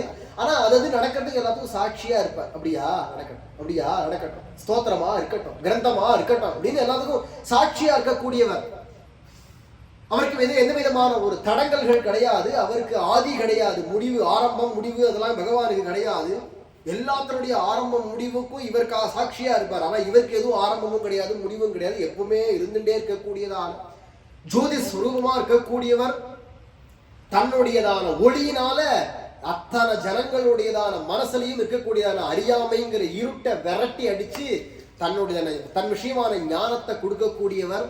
பெயர்பட்ட யோகீஸ்வரராக முழிச்சுட்டு இருக்கிறது அப்படின்னு ஒரு நிலை, தூங்கிறது அப்படிங்கிறது ஒரு நிலை, சொப்பனம் காண்றதுங்கிறது ஒரு நிலை, அதுக்கடுத்து ஆழ்ந்த தூக்கம். இது மூணும் நமக்கு பழக்கப்பட்டது, நித்தியமே நம்ம பார்த்துட்டு தான் முடிச்சுதானே இருக்க பாதி போது. அகமா நாங்கள் தூங்குறோம், ஒண்ணுமே தெரியல, அடிச்சு போட்டா மாதிரி அப்படியே ஆறு தூங்க, ஒண்ணுமே தெரியல அப்படின்னு ஒரு தூக்கம் உண்டு. ஒரே கனவா சிங்கமா தொலைஞ்சது, புலியா வந்தது, அவன் அடிச்சா இவன் அடிச்சா, நான் கத்தினே ஆகும் என்னமோ பண்ணிட்டு சொப்பனம் கண்டேன்னு எழுந்துக்கிறோம். அப்போ சொப்பனமும் நமக்கு தெரியும், நல்ல ஆழ்ந்த தூக்கமும் தெரியும், முழிப்பும் தெரியும். இதுக்கு மேல நாலாவது ஒன்று இருக்கு, சமாதின்னு. இந்த நாலுத்துக்கும் மேற்பட்டவனாக இருக்கக்கூடியவன் பகவான். ஜாகிரதி, சொப்பன, சுஷுப்தி, துரிய ஸ்தான நிலைய, சமாதியிலேயே எப்பவுமே பகவான் இருப்பான். அதனாலதான் அந்த பாவனையிலேயே பகவான் இருக்கிறதுனால அந்த பாவனை அதனை கூடில் அவனையும் கூடலாமே அப்படிங்கிற அந்த பாவனைக்கு நீ ஏறணும். ஜாகிரது, சொப்பனம், சுஷுப்தி, முழிப்பு, கனவு, அதுக்கப்புறம் ஆழ்ந்த உறக்கம், இதை மூணுத்தையும் தாண்டி அந்த சமாதி ஸ்திதிக்கு போனோம்னா தான் பகவானை பார்க்க முடியும். அப்படிங்கிறதுனால அத மாதிரி ஸ்தானத்தில் இருக்கக்கூடியவன். இங்க இருக்கக்கூடியதான அத்தனை ஆவரணங்கள் தடங்கல்கள் எல்லாம் தாண்டி போனாதான் அந்த வைகுண்டம். அந்த வைகுண்டத்துல என்றும் இருக்கக்கூடியதான வைகுண்ட நாயகனான பகவான் நமஸ்தே அப்படின்னு ஸ்தோத்திரம் பண்றார். வைகுண்டம், பார்க்கடல், இது ரெண்டும் ஆயிடுத்து இல்லையா? இப்ப அதுக்கு அடுத்ததாக இருக்கக்கூடியதான ஸ்திதி சொல்லிட்டு வரா. எது? நான் அந்தர்யாமி, நம்ம ஒவ்வொருத்தருக்குள்ளுக்குள்ளேயும் இருக்காரு. அந்த அந்தர்யாமி பண்ணக்கூடியதான ஒரு உபகாரம், அவர் பண்ணக்கூடியதான ஒரு உதவி, நல் உதவி அப்படிங்கிறார் ஆழ்வார். அந்த உதவிக்கு நிகர் இன்னொன்னு கிடையாது. ஹார்தானுகிரக லப்த மத்ய தமனித்வாரா, ஹார்தன்னு பேர். ஹிருதயத்திலேயே நமக்கு உற்ற நண்பனாக, உற்ற தோழனாக உள்ளுக்குள்ளேயே பகவான் இருந்து கொண்டு அந்த ஹிருதய ஆகாசத்துல எந்தவித எதிர்பார்ப்பும் கிடையாது. ஆனா அவனால நமக்கு நன்மை. பதே பதே நம்மளை கவனிச்சுட்டே இருக்கான். மனசுல வரக்கூடிய எண்ணங்கள் என்ன, நம்ம பண்ணக்கூடியதான காரியங்கள் என்ன, வெளிப்படையா பேசக்கூடிய பேச்சுக்கள் என்ன, எல்லாத்தையும் கவனிச்சுண்டு ஏதாவது ஒரு நல்லது பண்ணுவானா, வாயினால பேச்சால ஒரு நல்லது பண்ணுவானா, செயலால ஒரு நல்லது பண்ணுவானா, கடைசி பட்சம் மனசாலையாவது ஒரு நல்லது பண்ணுவானா அப்படின்னு ஏங்கிண்டு, நீ நல்லது பண்ணா என்ன, நீ கெட்டது பண்ணா என்ன, நீ கஷ்டப்பட்டா என்ன, நீ சுகப்பட்டா என்ன, அவருக்கு என்ன ஆச்சு? நீ ஏதோ நல்லது பண்ணா அவருக்கு தங்க கிரீடமா வைக்க போறா, கிரீடம் வச்சாதான் அவருக்கு என்ன லாபமா? இல்ல நீ ஏதாவது தப்பு பண்ணிட்டியானா அவருக்கு நஷ்டமா? எதுவும் கிடையாது, நமக்கு தான், நம்மளுடைய நன்மைக்காகன்னு உண்மையான வெல்விஷர் இவர் தான். ஹார்தரா இருக்கக்கூடியதான பகவான் இருக்காரு, ஒவ்வொருத்தர் குழுக்குள்ளையும் இருக்கார். மனசாட்சின்னு சொல்றோமே, மனசாட்சியை பார்க்கிறவாளுக்கு புரியும் மனசாட்சியில என்னன்னு. அப்படி இருக்கிறதுனால அந்த மனசாட்சியா இருக்கிறதே பகவான் தான். அவர் தான் அந்தர்யாமியாக இங்க காட்டுறார். ஜய ஜய பக்த ஜன பிரத்யக்ஷீகிருத பகு பிரசன்ன சுந்தர ரூபா பிரபன்ன ஜன பிரமர பிருந்த சமாஸ்ருத பத்மசரணா மணிமேகலாலங்கிருத திவ்ய பீதாம்பரதரா மஞ்சுள சிஞ்சான மணி நூபுரதர கடிசூத்ரஹார கங்கண கௌஸ்துவ குண்டலாதி கமனீய கனக விபூஷண விபூஷிதா ஸ்ரீவத்சாங்கித விஷால வக்ஷஸ்தலா சங்கசக்கர கதாதரா சகலாஷித ஜன அபய பிரதான மகோதாரா குட்டில குந்தல பிராந்த சஞ்சல மகன குண்டலா கமல சமான சுந்தர மதனா கமலாரமணா கருணா கடாட்ச சம்சூச்சித பக்தானுகிரஹ மந்தஸ்மித மதுர பாஷண மணிமய மகுடாலங்கிருத மஸ்தகா மத்த ஜன விதூரா பக்த ஜன மம்தாரா விஜயீ பவ நமோ நமஸ்தே. சங்கசக்கர கதாதரனா நீலமேக சியாமலனா பீதாம்பர தாரியா கௌஸ்துவா முக்த கந்தரனா கோடி சூரிய பிரகாசனா மதம் பிடிச்சிருக்கக்கூடிய என்ன மாதிரி உண்டா, நான் எப்பேற்பட்டவன் தெரியுமா அப்படின்னு கர்வத்தோட நெஞ்ச நிமித்திரவனுக்கெல்லாம் தூரமா ஓடி விடுவான். கிடைக்க மாட்டார். பக்த ஜனங்களுக்கு கிடைப்பார். அடியேன் அடியேன் என்னையும் அன்புடன் கடை கண் பாராய் பாராய் பாராய் அப்படின்னு ஏங்கி அடியேன்னு வரக்கூடியவளை கிடைப்பார். என்ன மாதிரி உண்டான்னு நினைத்து நீ நிமித்திண்டே போ, எவ்வளவு முன்னாடி போறதோ மாறு போட்டோம், போய் முட்டிப்பா, போய் நெஞ்ச நிமித்த தலை குப்புற கீழே விழு அப்படின்னு போயிட்டே இருப்பார். அவருக்கு எதனாலே ஒண்ணும் இல்லையே. அப்படி இருக்கக்கூடியதான பகவான் அவதான் ஹார்தன். ஆனா போற போக்கு விடுறவர் இல்ல, சொல்லிண்டே இருப்பார். தப்பு பண்ணாத பண்ணாத, வேண்டாம் பண்ணாத பண்ணாத பண்ணாதன்னு மனசாட்சியை கவனிக்கிற ஒவ்வொருத்தருக்கும் அடிச்சுக்கோ. அது பகவான் சொல்ற சொல். அதுக்கு மிஞ்சி திமிரு பிடிச்சு நீ பண்ணியானா அது உன் இஷ்டம். அதனாலதான் பகவானுக்கு குற்றமே கிடையாது. உழுவுலயே உட்காந்து கணக்க மட்டும் எழுதுறாரு. ஏன் பண்ணாதரான்னு சொல்லக்கூடாதா? சொல்றார், நம்மள்கிட்ட சொல்றார். நம்ம கேட்கறதுல திமிரு பிடிச்சு போய் கொழுப்பத்து போய் உட்காந்து தப்பு பண்ணோமானா அதுக்கு பகவான் என்ன பண்ண முடியும்? நான் தான் சொல்றேன்டா, ஏன் நீ கேட்கல? அதான் சொல்றேனா இல்லையோ அப்படின்னு பகவான். அதே மாதிரி நம்ம ஒரு நல்லது பண்ணணும், சபாஷ், அந்த உகப்பு உள்ளுக்குள்ள வருது இல்லையா, அது பகவான் கொடுக்கிற உகப்பு. பகவான் நமக்கு சபாஷ் போடுவார். நீ நல்லது பண்ணா சபாஷ்னு சொல்லுவார், கெட்டது பண்றேன்னா பண்ணாதன்னு வான் பண்ணுவார். கேட்கறதும் கேட்காது நம்ம விருப்பம்னு அதுல ஒரு சுதந்திரத்தை கொடுத்து வச்சிருக்க. எனக்கு சுதந்திரம் கிடையாது, நீ எப்போ என்கிட்ட உன் சுதந்திரத்தை கொடுக்குறியோ அப்போ நான் உன்னை பாத்துக்கிறேன். எப்படி அழகா அவனை அழிச்சுன்னு போனோமோ அழிச்சுன்னு போய் அதுக்குள்ள பட்டம் படுற மாதிரி உங்ககிட்ட விட்டுட்டே இருக்கேன், போ போறபடி போ. ஆனா நான் சொல்லுவேன், இது தப்பு பண்ணாத வேண்டாம் சொல்லுவேன்னு. அப்படி பகவான் உள்ளுக்குள்ள இருக்கக்கூடியதான அந்த அந்தர்யாமியான பகவன்னு உமக்கு நமஸ்காரம். இதுக்கு அப்புறமா தான் விபவாவதாரம். ராமன் கிருஷ்ணன் மத்ஸ்யம் கூர்மம் வராகம் நரசிம்மம்னு எத்தனை அவதாரங்களோ அத்தனை அவதாரங்களையும் சொல்லி இத்தனை விதமா வந்து வந்து இத்தனை ஜனங்களையும் பரிபாலிக்கணும்னு வந்து இப்படி அவதாரம் பண்றியே பிரபோ. இந்த மாதிரி யார் வரப்போறா?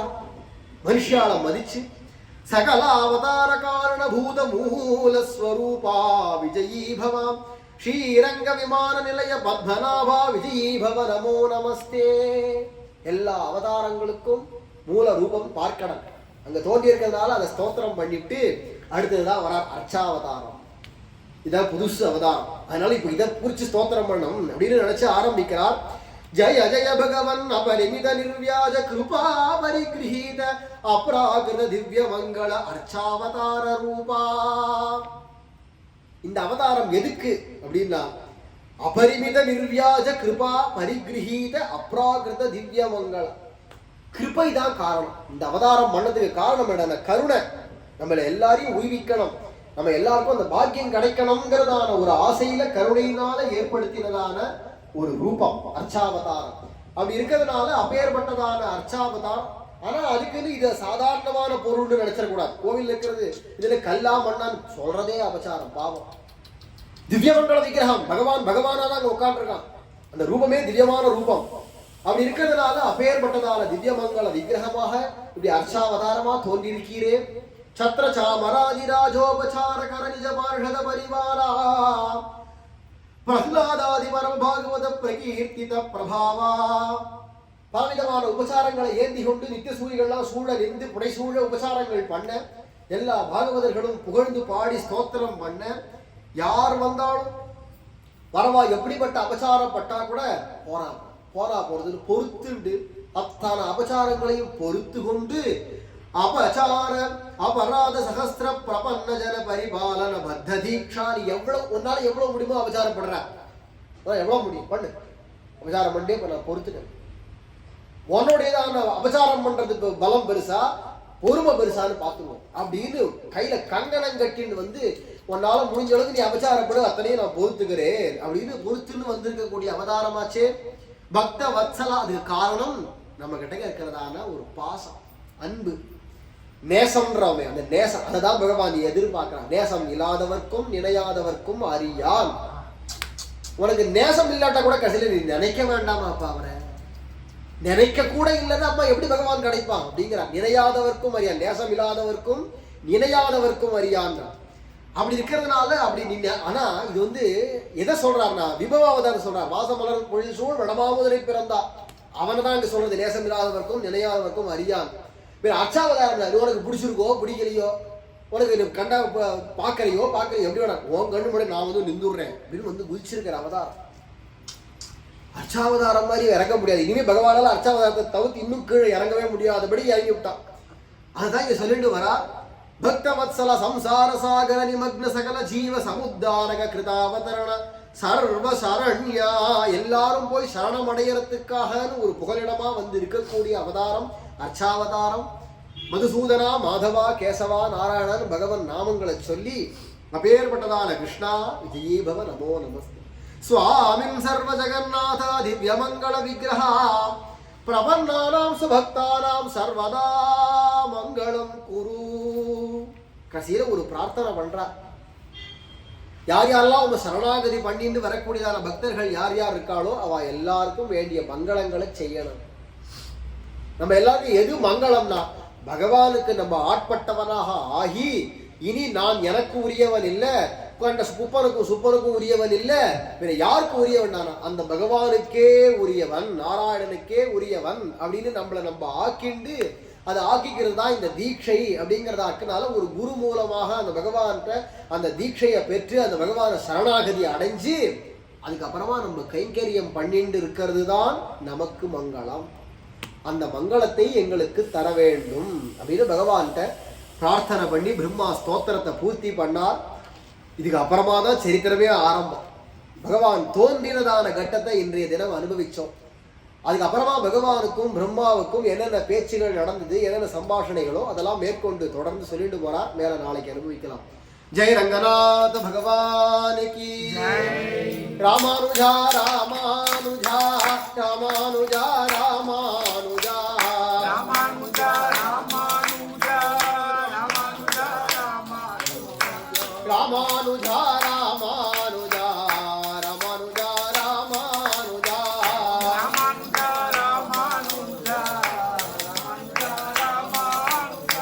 ராமானுஜா ராமானுஜா ராமானுஜா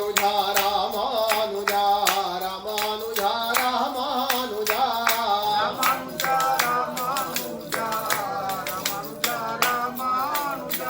ராமானுஜா ராமானுஜா ராமானுஜா ராமானுஜா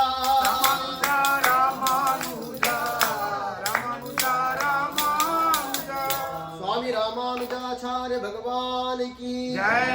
जय रंगनाथ भगवान की जय. ये बोलो गोमटम स्वामी की जय.